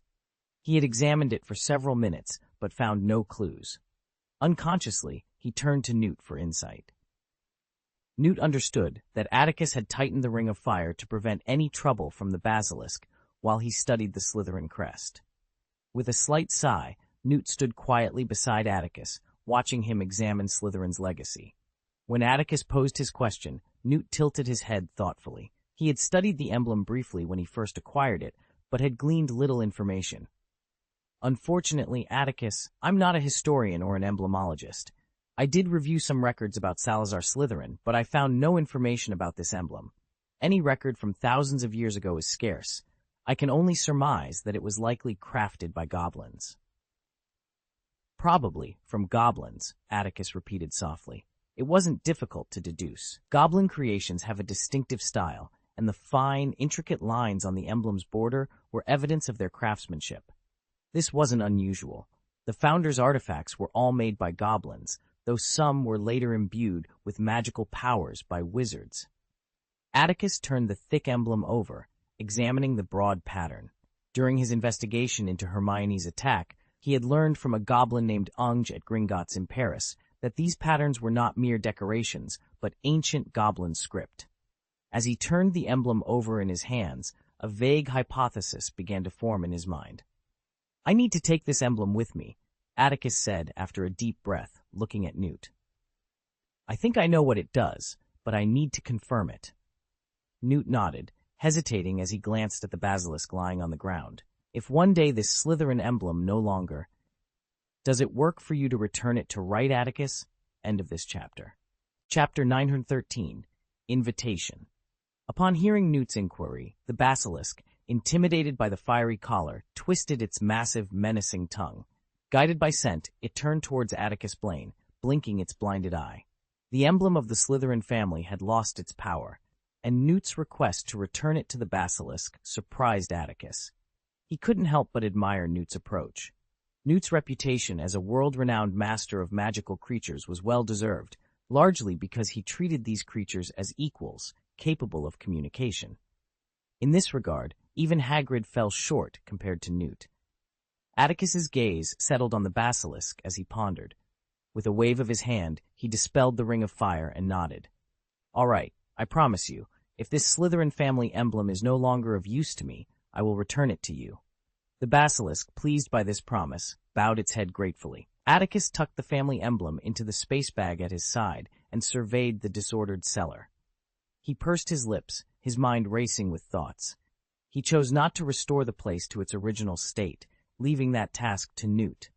It wasn't difficult, but Atticus's mind was elsewhere. "I'm leaving," Atticus suddenly addressed the basilisk. "Would you like to come with me, or stay with Mr. Scamander?"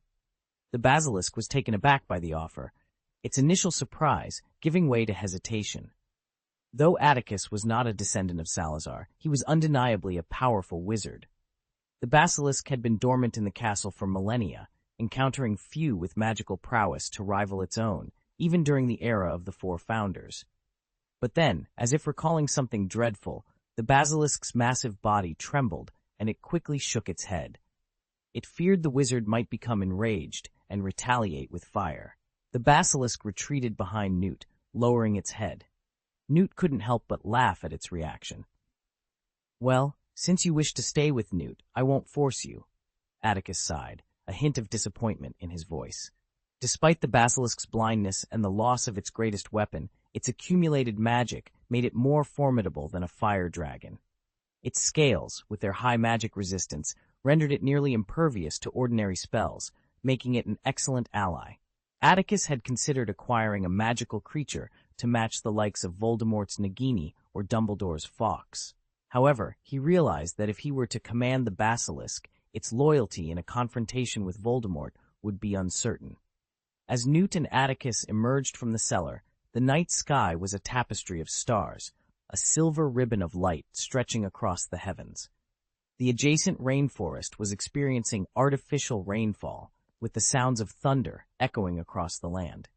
Standing in the backyard of the wooden house, they admired the breathtaking scenery. Newt glanced at Atticus, a young wizard with strong personal qualities, much like Albus. "The joint review meeting about you will be held the day after tomorrow," he informed Atticus. "Graves and several department heads of the Magic Congress will question your project?" "That's true," Atticus Blaine nodded slightly. "I see you're not too worried." Newt blinked his clear eyes, observing keenly. "Do you think you can pass this, or do you believe you're destined to fail?" After a moment of thought, Atticus replied, "Judging from the current situation, Remus and I will certainly face some challenges. Whether we can advance this matter depends on the results of the meeting the day after tomorrow. Although we haven't communicated with them in advance, the International Magical Cooperation Department undoubtedly hopes for cooperation. This is a win-win situation. They stand to gain political achievements and significant tax revenue. If they don't support this business, the only reason I can think of is that they want more. These agreements should have been settled in private discussions before the review meeting, but Graves doesn't seem to want me to be too proactive. The only uncertainty now is Graves' intentions, as he doesn't seem eager to see me. Indeed, he's a wizard with a very serious sectarianism, Newt said, somewhat dejectedly. From my experience dealing with him, he didn't want me involved in tracking the disappearance of magical creatures. Perhaps because of my reputation, he reluctantly agreed to let me join, but it was half-hearted. They didn't follow any information I shared and were equally dismissive of some of my suggestions. Atticus pondered Newt's words, seeming to gain some insight. When Atticus disapparated back to the hotel, he found Remus at his desk, deeply engrossed in a pile of documents. With the joint review meeting approaching, Remus was increasingly anxious and had declined Atticus's invitation to meet Newt, choosing instead to stay at the hotel to familiarize himself with the materials and avoid any mistakes during the meeting. The sound of Atticus's arrival startled Remus, who looked up from his work. Seeing Atticus, he quickly averted his gaze and returned to his papers. "Oh, you've been discharged from the hospital?" Atticus remarked, noticing Amelia, who was wearing a light green sweater over a white t-shirt and trendy light sky blue jeans. She was rising from the sofa with a magic book in her arms. Atticus raised his eyebrows in surprise, then smiled warmly.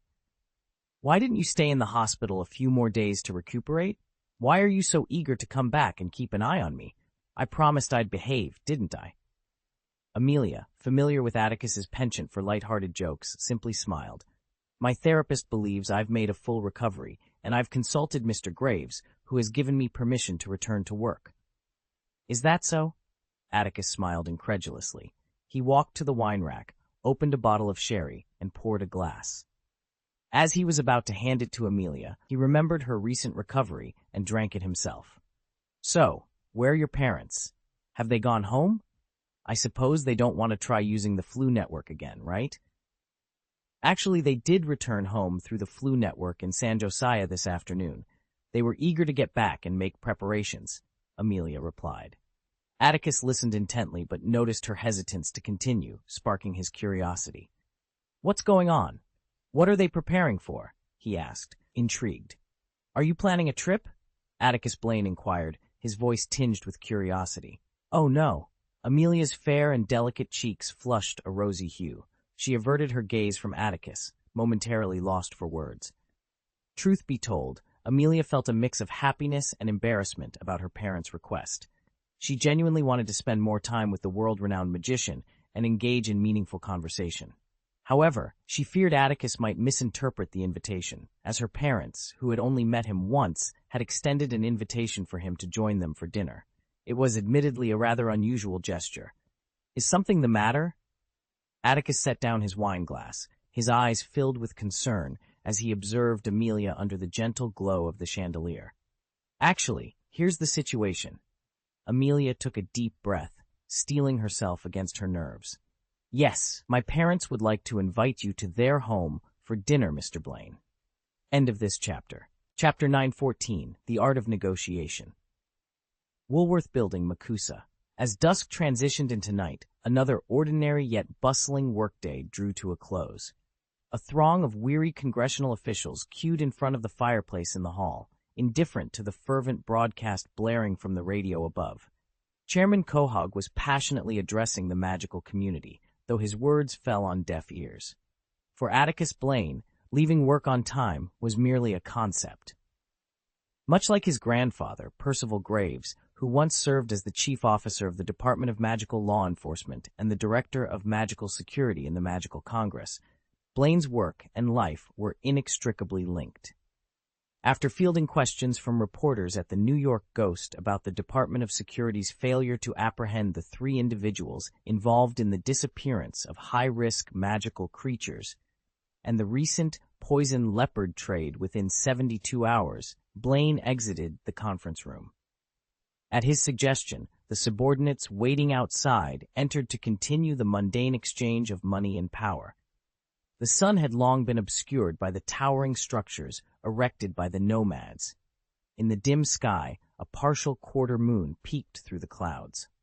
After a moment's hesitation, Blaine decided against returning to his office. Instead, he took an elevator reserved for department chiefs to a restaurant midway up the building. The restaurant was sparsely populated, as most preferred the comfort of home-cooked meals with family. Blaine wandered to the coffee machine, brewed himself a cup of black coffee, and grabbed 2 sandwiches from the counter. He chose a seat by the window, savoring the rich flavors that danced on his palate. The bitter tang of the coffee was both numbing and invigorating, I hope I'm not interrupting your meal, Atticus. A clear voice chimed beside him, breaking his reverie. The speaker was a witch clad in a light blue work suit, her long, slightly curly blonde hair cascading over her shoulders. She appeared to be around Blaine's age and exuded an air of distinction. Holding a cup of milk tea, she stood beside him with a warm smile. "Marcel?" Blaine turned to her, setting down his coffee. He cleared his throat and gestured invitingly. "Please, have a seat." Marcel took her time, settling into the chair opposite Blaine with a courteous smile. Clearly familiar with each other, Blaine dispensed with formalities and asked directly, "What brings you here, Marcel?" "Oh, just a casual chat," Marcel replied with a smile, noting the fatigue etched on Blaine's face. "You look worn out, Atticus. Is it because of the interview with the New York ghost this afternoon? Did those reporters ask difficult questions?" "You know their style well, Marcel. Their favorite pastime is to sensationalize trivial matters and splash them across the papers to grab attention," Blaine replied, taking a sip of his coffee without missing a beat. "Indeed," Marcel chuckled. "It's as if peace in the wizarding world is a crime. They seem to wish for us to face the same turmoil as our counterparts across the ocean. Have you heard? Albus Dumbledore publicly announced that the Dark Wizard, whose name we dare not speak, has returned." "I've heard whispers," Blaine responded, his expression unchanged. If true, it would undoubtedly spell disaster. Creatures were to appear in a Muggle area. It could lead to disastrous consequences. The room was filled with an air of tension as Atticus Blaine, the chief officer of the International Magical Cooperation Department, sat across from Marcel, a high-ranking official in the British Ministry of Magic. They were discussing the unsettling rumors that had been circulating about the return of a dark wizard. "These rumors are indeed troubling," Atticus said, his voice calm yet firm. "But without an official statement from the ministry, we must tread carefully. Misunderstandings can easily arise in such situations." Marcel nodded, her expression composed as she sipped her tea. "Precisely. If Chish, a dark wizard, were truly back, Atticus Blaine would hardly choose this moment to visit us, don't you think?" Atticus's eyes flickered with understanding. He suspected that Marcel's visit had a deeper purpose than just discussing rumors. He nodded slightly, choosing his words carefully. "I sincerely hope Albus Dumbledore is mistaken in his concerns." Marcel, unfazed by Atticus's silence, sighed softly. "If that mysterious figure has indeed returned to England, chaos in the British wizarding world is inevitable. You see, our reliance on their resources is profound. From flue powder to broomsticks, and even everyday items like chocolate frogs, our lives are intertwined with theirs. Any disruption could bring everything to a halt." She paused, her gaze distant for a moment before continuing. "Recently, due to martial law, a shipment of potions from the Extraordinary Apothecaries Association was delayed. It nearly caused a crisis. O'Brien from St. Josiah's Hospital for Magical Maladies was at my office, threatening to impeach me if the issue wasn't resolved immediately." Atticus understood that Marcel's visit wasn't solely about the border blockade or the rumors surrounding him. She needed leverage for future negotiations. "Is that so?" he replied, setting his cup down with a thoughtful expression. "Doesn't O'Brien realize the sensitivity of the current situation? The populace is deciding who will lead us forward, and he shouldn't let minor issues disrupt the larger picture." Marcel's eyes narrowed slightly, a sharpness in her gaze as she studied Atticus's impassive face. "Indeed, I agree," she said, her demeanor quickly returning to its usual calm. "But I understand O'Brien's concerns for the injured. I assured him that the situation in Congress would soon ease and asked for his patience." Atticus knew he needed to offer some reassurance. "I'm with you, Marcel," he said earnestly. "Our priority is the safety and well-being of the magical community. We must restore normalcy as swiftly as possible." Marcel seemed pleased with his support, yet a flicker of doubt lingered in her mind. She was aware that the martial law wasn't just about the election. There was a challenging case at hand. Despite Atticus's efforts to downplay the New York ghost, reports of disappearing magical creatures, the magical world was on edge. The fear of these creatures appearing in Muggle areas loomed large, threatening to unravel the delicate balance between the two worlds. When animals appear, they can create chaos. Until this issue was resolved, Graves was adamant about not allowing his aurors to open the border, particularly after another incident involving the smuggling of a poisonous leopard into the country. However, he assured that he would restore normalcy as soon as possible. This assurance thwarted her plans to use the situation as a pretext to stir up trouble and advance a more significant agenda. A flicker of doubt crossed Marcel's eyes. Could it be that Graves had already deduced what he was truly seeking? End of this chapter. Chapter 9-15. Unfinished. The afterglow of the setting sun draped the city in a crimson veil, as if foreshadowing the impending darkness and the simmering tension beneath. In the restaurant of the Magic Congress, a chat between two senior members continued over dinner. When Track agreed to lift the martial law on entry and exit as soon as possible, Marcel realized she had run out of things to say. It was then she confirmed that Track had indeed discerned her true intentions. To be fair, it wasn't a difficult guess. Unlike the Ministry of Security's recent high-profile issues, the Department of International Magical Cooperation had not faced any significant setbacks. For them, the only major events recently involved Atticus Blaine, Remus Lupin, and their learning machine. Marcel, ever vigilant, had heard about the learning machine from an old friend returning from Europe. While its miraculous effects were noteworthy, Marcel was more astonished by its price, 50,000 galleons per unit. This wasn't some goblin-crafted art piece meant for display in the opulent homes of wealthy magical families. Instead, it was a practical tool with vast market potential, applicable in preschool education, elite training, and even the formation of private armies. Marcel believed that once the learning machine entered the American magical market, it would become an industry with an annual output value of millions of galleons. The resulting tariffs could provide all MACA employees with generous year-end bonuses. Successfully introducing it would be a significant political achievement. Just as she was planning a visit to the UK to see the workshop producing the learning machine, Remus Lupin, the workshop manager, approached her, seeking cooperation with the Department of International Magical Cooperation. This development thrilled Marcel. Despite some hesitation due to the workshop's goblin background and Atticus Blaine's shadowy involvement, Marcel was eager to promote the collaboration. However, after submitting detailed background information for joint review by the Department of Safety, issues arose on Graves' side. The Graves family held significant influence within the Magic Congress, with many members in key positions. Track's criticism made Marcel wary. She hadn't yet discussed the matter thoroughly with Track. Was he hoping to share in the political success, or did the Graves family want a stake in the learning machine business, waiting for the workshop's actual controller to negotiate? This seemed unlikely, given how Graves treated Atticus Blaine when he visited New York. The introduction of the learning machine didn't threaten the interests of the Graves family or Track himself. Track's resistance puzzled many, including Marcel, who were eager for the benefits it promised. Could there be a personal feud between Track Graves and Atticus Blaine? Marcel had never heard of any such conflict. The two had no known interactions. As these thoughts raced through Marcel's mind, she observed Track, who was calmly eating a sandwich. She decided to probe his stance. "Phew, I think I have to leave." Marcel sighed, feigning impatience. "Before the meeting this evening, I have to take another look at the details. Please review the information from the upcoming meeting scheduled for the day after tomorrow. I hope that the data submitted by Remus Lupin this time will clarify the previous issues. Otherwise, I will have to regretfully inform Remus Lupin and the renowned Atticus Blaine that their efforts were in vain."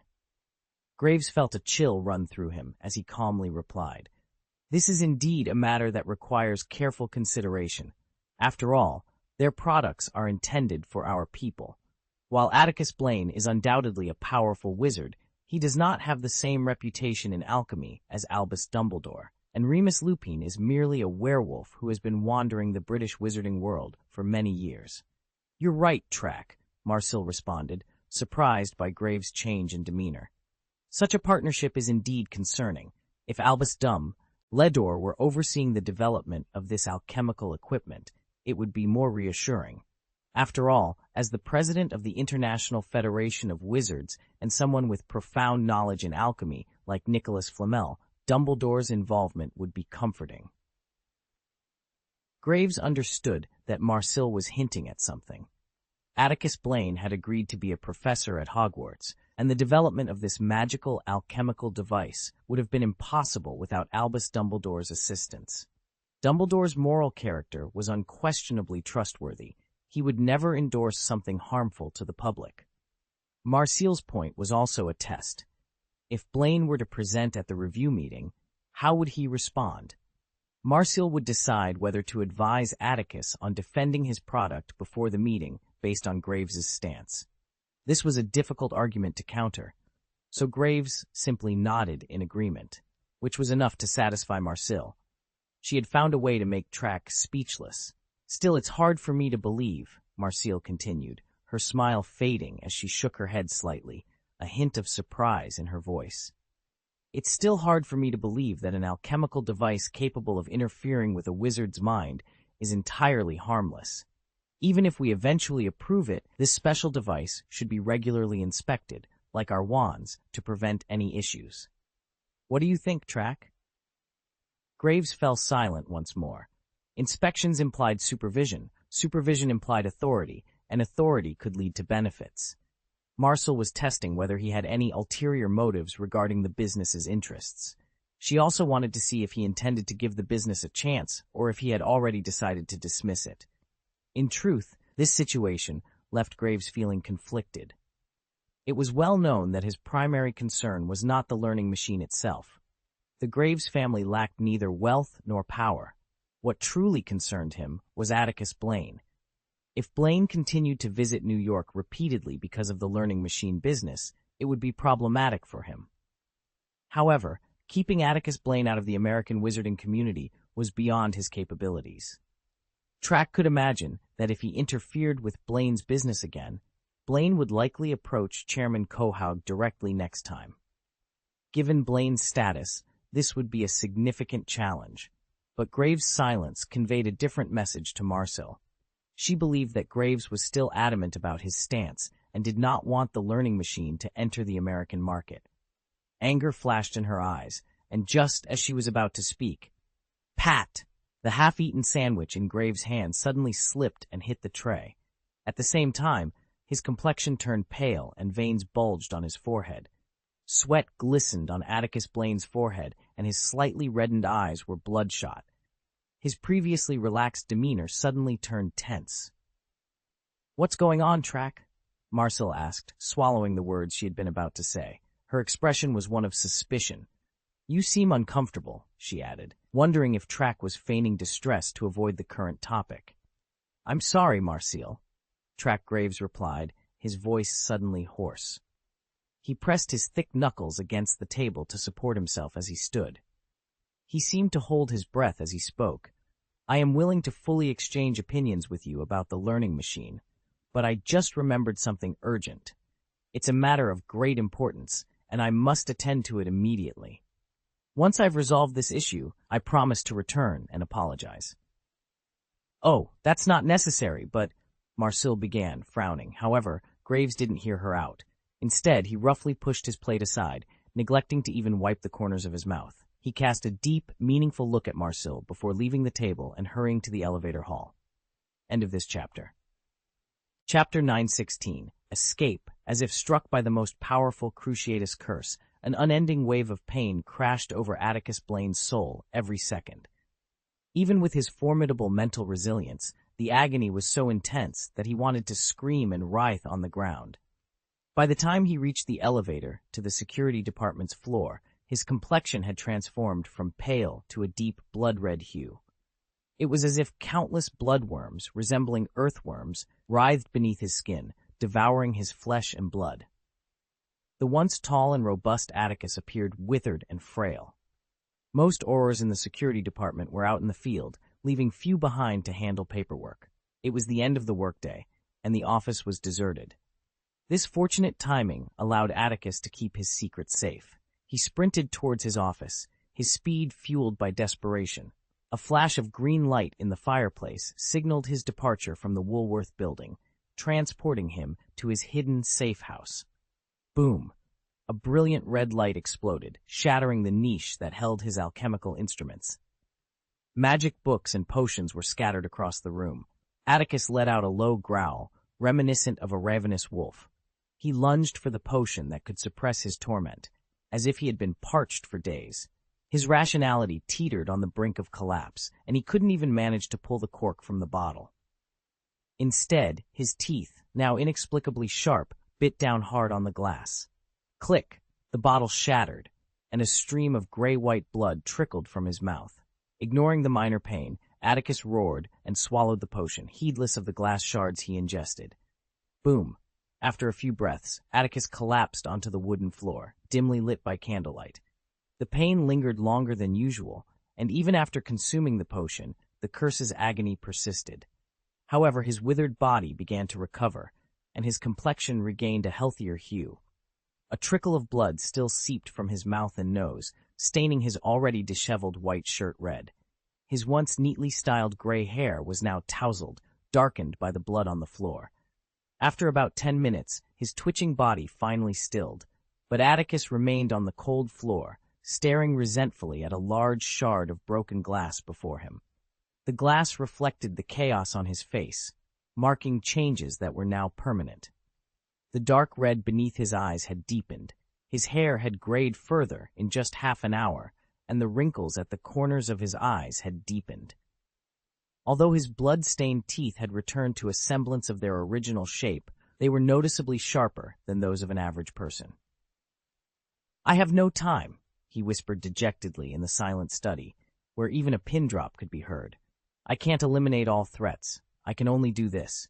As night deepened, a massive luxury cruise ship carried tourists from around the world along the East River. Passing beneath the Brooklyn Bridge, the ship's low, resonant whistle drew envious gazes from those on the shore and the bridge. The cruise ship cast a brilliant light on the water, and the laughter and melodious music of its passengers captured everyone's attention. No one noticed the languid-looking man who emerged from the water when the ship passed under the bridge, 30 feet away. The late-night lake water retained a hint of early spring's chill. The man, shivering from the cold, struggled to climb onto the platform at the base of the bridge pier. His pale skin was a testament to the ordeal he had endured. Atticus Blaine's cheeks were not only reddened by the cold, they bore the marks of wounds scattered across his body. Emerging from the river, he found no solace. Instead, he was acutely aware of the blood seeping from his injuries, mingling with the water dripping from his soaked clothes and flowing back into the river. His expression was one of pain, tinged with a hint of dread. He understood that this trail of blood would serve as a beacon, leading those relentless pursuer straight to him, intent on ending his life. Every slight movement sent a jolt of pain through his torn flesh, but Atticus had no choice. With a trembling hand, he retrieved a wand from his mouth. He waved it shakily, and the bright red droplets that had mixed with the river water began to coalesce. Under the influence of his magic, they formed a blood orb reflecting the neon lights above. In the murky depths of the river, a largemouth bass swam by. Atticus took a few labored breaths and directed the enchanted blood orb into the fish's mouth as it surfaced for air. Startled, the bass darted away, disappearing into the depths. This would buy him some time, Atticus thought, as he focused on healing his wounds. Staying here was unwise. Those cold-hearted hunters would soon track him down with their keen senses. Despite his exhaustion, which threatened to overwhelm him, he gritted his teeth and forced himself to stay alert. With a sudden splash, he vanished beneath the bridge pier, just as he had planned. Moments after his departure, the river, illuminated by colorful neon reflections, was disturbed by a group of wizards. Clad in black cloaks and riding broomsticks, they flew along the river's path. They hadn't traveled far when a cruise ship suddenly halted beneath the Brooklyn Bridge, suspended in midair. The leader of the group, revealing only a pair of sinister eyes, scrutinized the bridge pier where Atticus had been. He sniffed the air, his voice cold and emotionless beneath his hood. "He was here," he declared, while his well-trained subordinates listened in silence. "He rested here briefly, but moved on quickly, the lead wizard continued, a hint of confusion creasing his brow. However, upon noticing the shimmering river below, he relaxed. He returned to the water, thinking it would mask the scent of blood. The smell is faint, but traces remain. We must eliminate this threat. With that, the group resumed their pursuit. In Brooklyn's 75th neighborhood, the night was more alive than the day, punctuated by sporadic gunfire that persisted until the moon hung high. The dark streets reeked of decay, a stench emanating from the sewer's churning mud. Several men, armed with Muggle firearms and adorned with skull tattoos on their arms, shoulders, and necks, walked shoulder to shoulder. Reeking of alcohol and cursing, they made their way to their hideout, a small warehouse cluttered with car parts and miscellaneous items. "Those bastards think they can take our turf just because they took out Big Black Star," bellowed the leader, a man weighing at least 200 pounds, as he kicked open the warehouse's iron door. The guard dog, seemingly startled, began to bark and hiss as the men entered, only to be met with a barrage of bullets and laughter as it fled in panic. As the door swung open, the dim moonlight spilled into the dark warehouse, casting eerie shadows from the racks stacked to the ceiling. The back half of the warehouse remained shrouded in deep darkness. "Hey, boss, do you feel like something's off?" one of the men asked, his voice tinged with unease. A lean, intoxicated man wearing a black jacket adorned with iron rings and steel nails on his lips suddenly twitched his sensitive nose. Amidst the pungent odor of engine oil, he detected something unsettling. Before anyone could respond to his inquiry, a murky puddle on the ground before him sent a shiver down his spine, instantly sobering him up. "Damn it!" he shouted abruptly. Under the bewildered stares of his companions, he raised his machine gun and aimed it into the depths of the warehouse. "Get out of here!" Boom! The sudden explosion startled the group of drunkards, nearly prompting them to fire their own weapons. However, a sliver of sense warned them that doing so might lead to their own demise. Without warning, the iron door slammed shut, plunging the space back into darkness. In the shadows, an eerie movement seemed to draw closer, accompanied by the overpowering scent of blood. The lean man, possessing a peculiar talent, sniffed it out. He suddenly sprang into action, charging into the depths of the warehouse. Yet before his shout could fully escape his lips, a flash of blue light silenced him. Terrified screams, frantic yet futile gunfire, and rapid, harsh hammering sounds echoed through the warehouse, only to eventually cease. Under the eerie glow of the curse, as all noise faded, the sealed iron door finally swung open again. A staggering figure stepped over the fallen man and emerged into the pale moonlight. Gunshots still echoed sporadically from a block away, seemingly disconnected from the bustling civilization of New York. Ryuhei Sato clung to the iron doorframe, panting as he gazed at the vibrant skyscrapers under the night sky, a hint of hysteria in his weary eyes. How would he escape his current predicament? End of this chapter. Chapter 917. As expected. Your father and mother invited me to your house for dinner? In the presidential suite of the hotel where he was staying, Atticus Blaine slowly placed the wine glass on the white marble table adorned with floral swirls and raised his eyebrows slightly. It was no surprise to him that the Detours had extended an invitation. Given his identity, Atticus would have been more surprised if the old couple hadn't responded at all. Still, it was only reasonable to feign some doubt.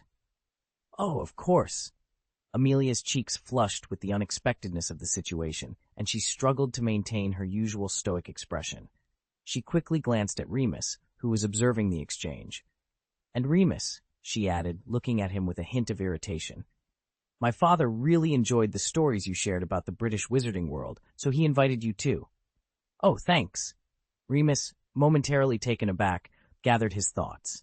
He glanced at Atticus, who seemed deep in thought, and then at Amelia, who was trying her best to conceal her embarrassment.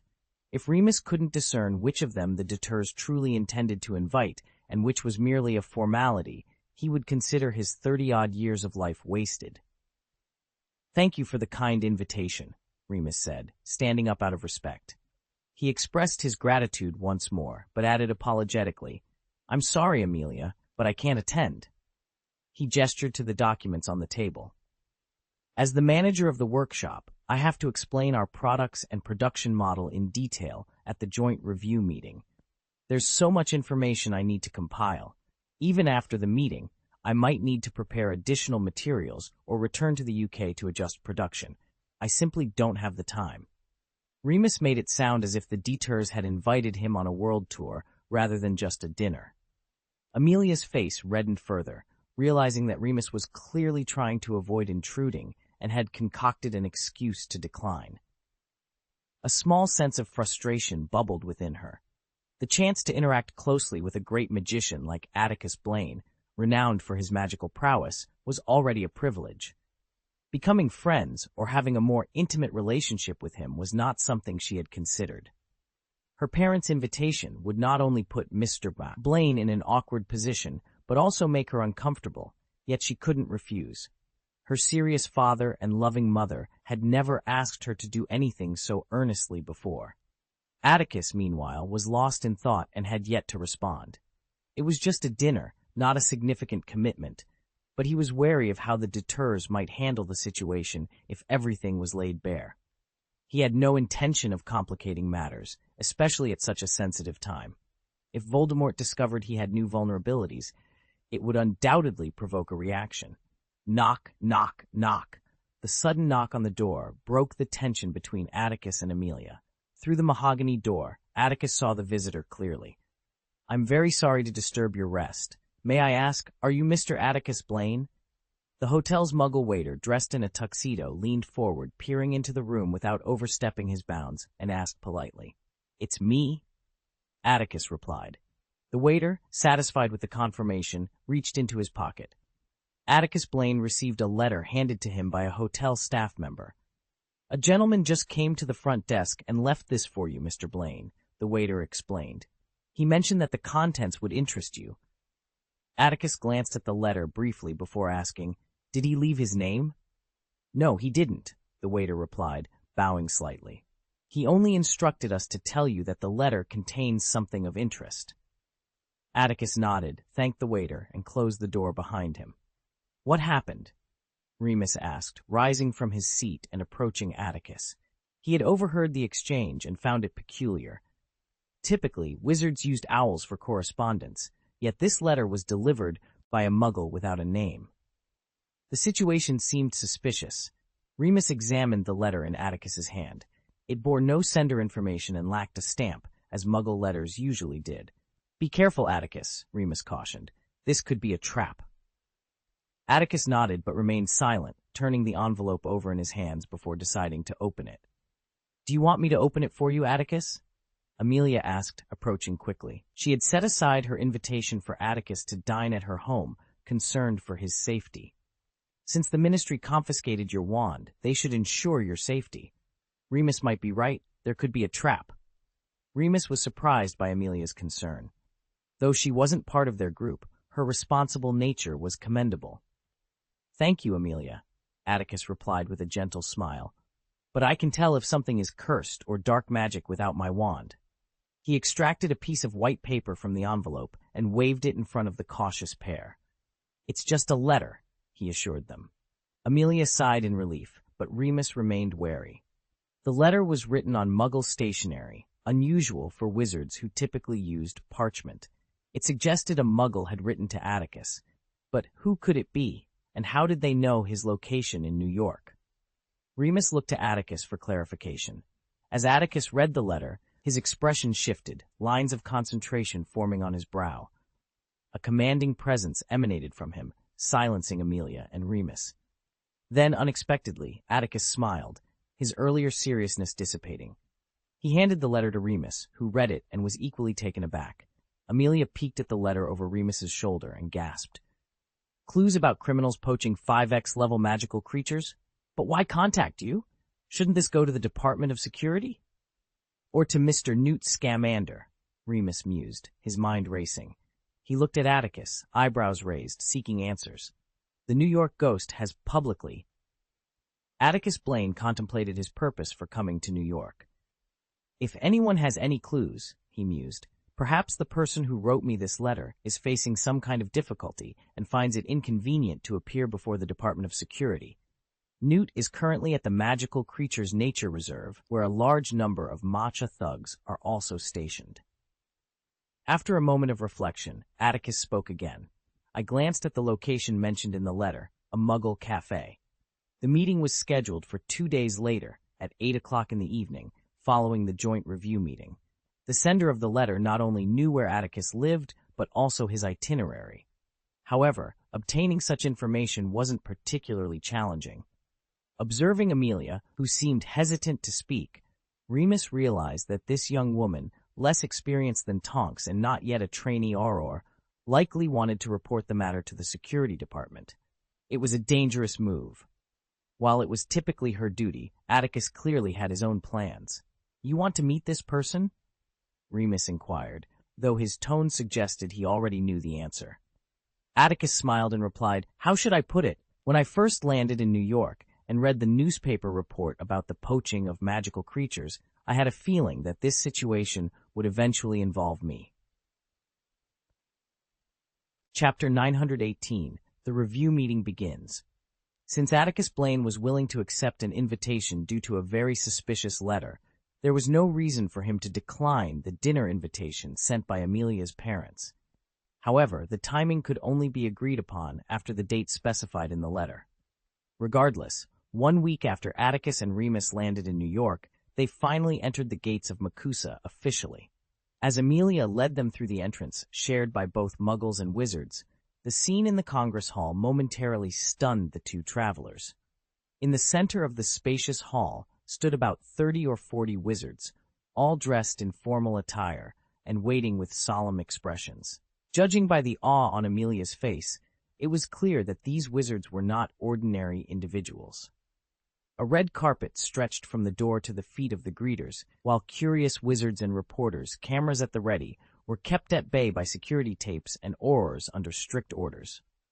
"That is Mr. Track Graves and Ms. Marcille White from the International Magical Cooperation Department," Amelia whispered to Atticus and Remus, identifying the two senior officials leading the Magic Congress. Her pace quickened slightly as she approached them. Remus, following Atticus, discreetly took 2 steps back. "Welcome, Mr. Blaine," called out the 2 representatives of the Magic Congress as they stepped forward, 30 feet away. The middle-aged witch with slightly curly blonde hair extended her hand to Atticus with a friendly smile. "Welcome, the most powerful wizard of our time, to Makusa." Every word and gesture from someone of her status carried significant weight. This meeting alone was enough for Atticus to gauge the stance of the United States Department of International Magical Cooperation. "Oh," Atticus replied with a smile, quickly stepping past Amelia to shake Ms. White's hand. "It seems the Magical Congress of the United States of America is determined to honor me, right?" Both parties chuckled softly under the flash of cameras. "Allow me to introduce myself, Mr. Blaine," Ms. Marcille White said, still holding Atticus's hand with a cheerful expression. "My name is Marcille White, and I currently work for the Magical Congress of the United States of America in the Division of International Magical Cooperation." "Nice to meet you, Miss White," Atticus nodded, smiling politely as he met her gaze. "Mr. Barty Crouch, the former director of the International Magical Cooperation Department of the British Ministry of Magic, is a personal friend of mine. He once spoke highly of you, mentioning your commendable achievements in promoting international magical cooperation." Remus's business smile faltered momentarily, convinced that Atticus was embellishing the truth. Nonetheless, Atticus's flattery brightened Marcille White's smile. She guided Atticus's attention to the man beside her. "This is Mr. Track Graves, Director of the Legal Enforcement Department and Director of the Security Department at the American Magical Association," Ms. Marcille introduced with a smile. "I'm sure you've heard of him, haven't you, Mr. Blaine?" Remus, standing behind Atticus, had already noticed Marcille White's presence. He maintained a straight posture and a minimal smile, aware of the significance of the introductions being made. Face of the wizard bore a striking resemblance to Barty Crouch. Upon hearing the introduction, his usually calm eyebrows furrowed slightly, and he gazed over with a sense of awe. Atticus Blaine, however, seemed unfazed. The polite smile on his face remained unchanged as he turned his attention to Track Graves, who stood beside Marcille. Graves, hailing from a prestigious family and serving as the head of a powerful department within the Magical Congress of the United States, was accustomed to mingling with renowned wizards and high-ranking officials. His extensive experience and deep-rooted connections allowed him to interact with these individuals as equals. Yet, when his intense gaze met the unusual lavender eyes of the young wizard opposite him, he found himself momentarily breathless. In those eyes, he glimpsed a vast, starry sky, boundless and profound, causing his heartbeat to falter. "Certainly," Atticus Blaine began, his tone slightly grave. "If I recall correctly, Wizard Weekly once published a report lauding the stable and orderly environment of the American magical community.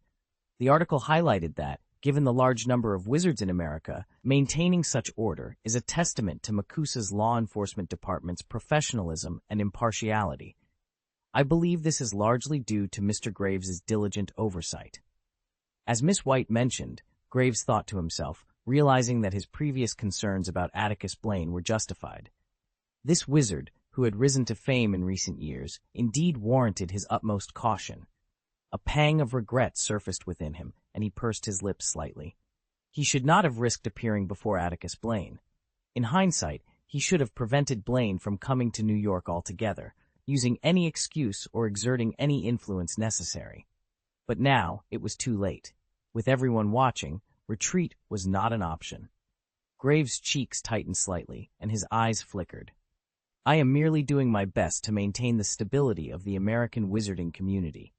Mr. Blaine, your role in the security and stability of the international wizarding community is crucial." It was well known that Graves was commending Vice Chairman Atticus Blaine for his actions at the Quidditch World Cup last year and for dismantling a large group of dark wizards recently. From a consequential perspective, these were indeed remarkable achievements. In the past century, perhaps only Dumbledore's defeat of Grindelwald and the end of the war between corrupt wizards and the No-Maj world could surpass Blaine's accomplishments. Although today was merely a routine business negotiation, Atticus Blaine's status was as respected as that of the British Minister of Magic, making this encounter akin to a formal diplomatic visit. After Marciel White introduced the attendees to Atticus and Remus, the group spent about an hour fielding questions from reporters and posing for photographs before they could finally retreat. During this time, Graves, who had posed the greatest challenge to Atticus's visit, did his best to remain inconspicuous. Marciel was the one engaging with Atticus and Remus throughout the process. This behavior was unusual, and Marciel frequently cast curious glances at his troubled old friend, wondering what had happened to the once resolute Track. But regardless of the circumstances, the meeting continued. The joint review meeting had to proceed as planned. The group took the elevator to a bright conference room on the building's second floor. As Amelia, the last to enter, closed the door, the view outside the floor-to-ceiling windows transformed dramatically. The corridors and other rooms vanished from sight, making the conference room appear as if it were an independent space suspended in the sky. Atticus Blaine surveyed the room with interest, appreciating its unique design.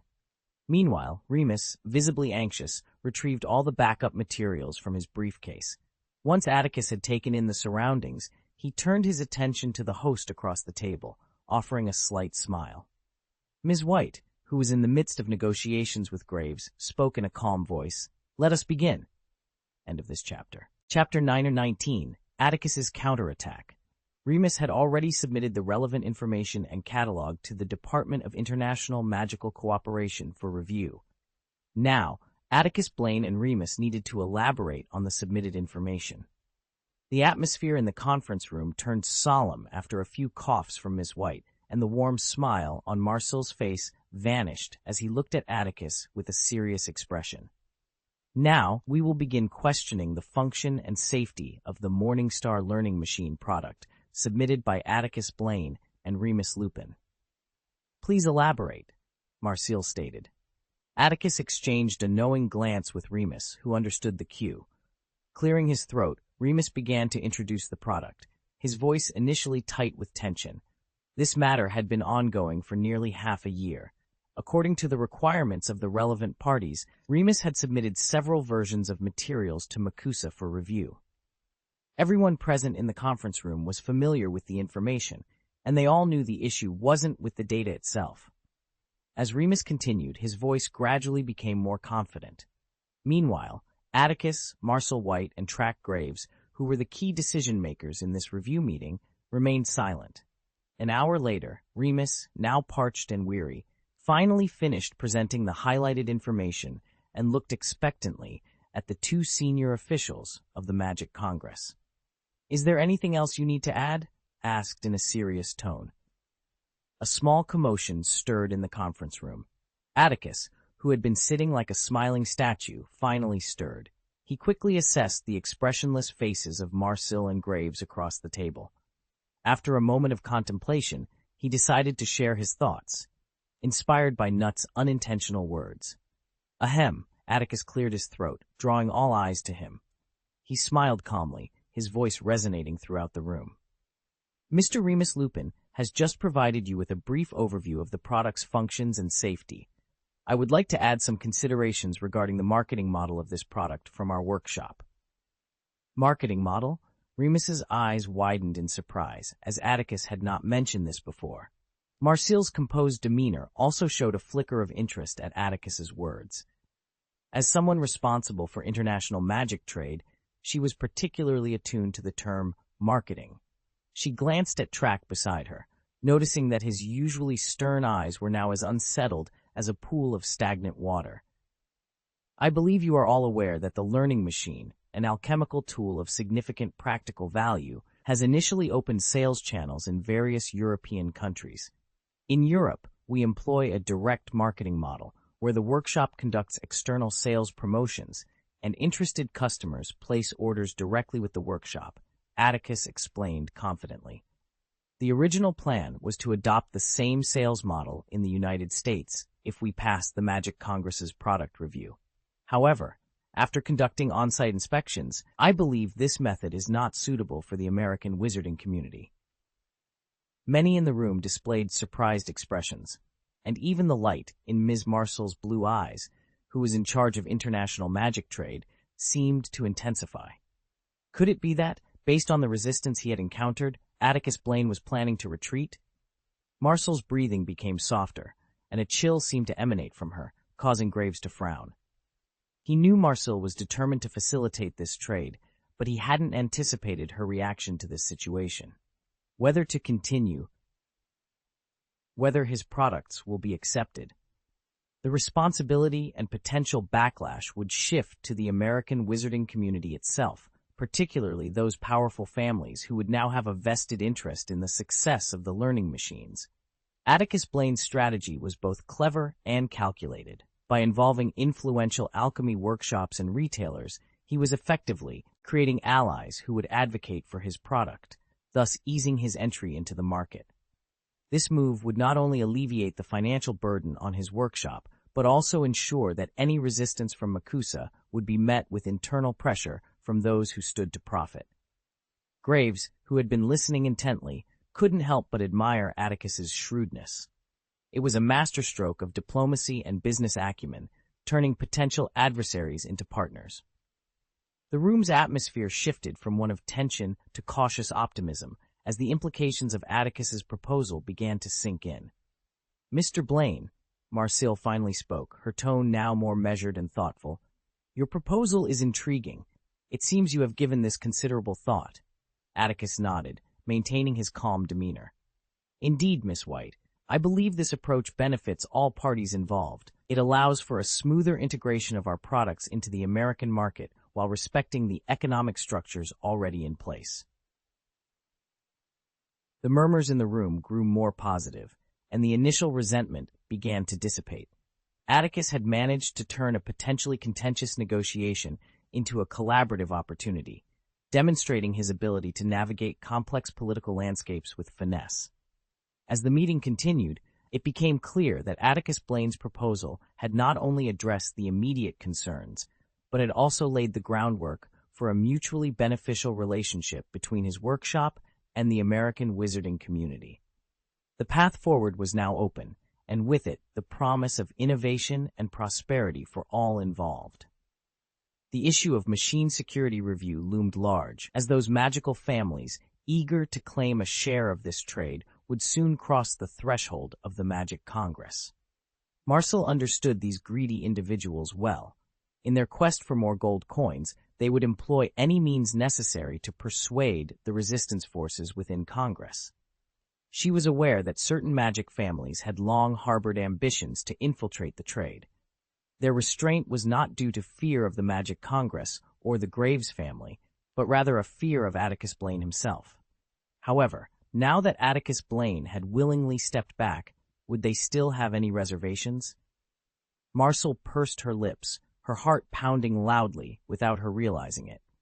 Initially, she had hoped to advance this trade to achieve political success, but with Atticus Blaine willing to forgo a portion of the profits to push this matter forward, she might find herself unable to influence that part of the profits. Faced with this situation, Marcel cast a calm glance at Track. Her capable old friend, usually so composed, now appeared slightly pale, his hand clenching the notebook unconsciously. Marcel couldn't help but feel a twinge of schadenfreude. Atticus Blaine's counterattack was indeed sharp. Track, how would you respond? End of this chapter. Chapter 920, a win-win situation. In this meeting room, no one is a fool. Most attendees have discerned Atticus Blaine's intentions. Some are inspired by the prospect of a business with limitless financial potential. They see an opportunity to secure a share of the profits, ensuring a lifetime of comfort and security. However, there are also those who frown upon Blaine's proposal, recognizing that it infringes upon the interests of the Magical Congress of the United States of America. Legally, though, there is no issue with his plan. Atticus, observing the varied expressions around the room, cleared his throat and continued, "This is just one option. In fact, there is an alternative. Most general-purpose components of the learning machine can be customized and purchased from various alchemy workshops. Only the core components need to be produced in our workshop. Therefore, we don't necessarily have to sell the entire machine directly from the factory." "What do you mean?" Marcel, captivated by Blaine's plan, asked instinctively. "We can collaborate with local workshops," Atticus explained succinctly. "They pay deposits and royalties, and we provide the designs and authorizations. The learning machine is then produced locally within the American wizarding world and sold through the retail channels of these workshops." His words sparked a new wave of excitement. Localized production and sales, Marcel's heart raced, her cheeks flushed with anticipation. For magical families eager to enter this trade, localized production would significantly reduce transportation costs and taxes. However, they would need to bear the labor and raw material costs of production. Deciding which option is more beneficial requires careful calculation. The implications for the Magical Congress are complex. While the Congress might lose more gold coins from this trade, the benefits are multifaceted. Localized production could address employment issues for low-level academic personnel and squibs, stabilizing the American magical world. Procuring raw materials locally would further enhance employment opportunities and increase tax revenue for upstream workshops in the learning machine parts supply chain. For many senior officials of the Magic Congress, the first method might yield more gold, but the second offers greater public support and political achievements. The mundane documents before them are forgotten as they become captivated by the vision Atticus Blaine has painted. The room, filled with Makusa elites, quickly realizes the broader implications.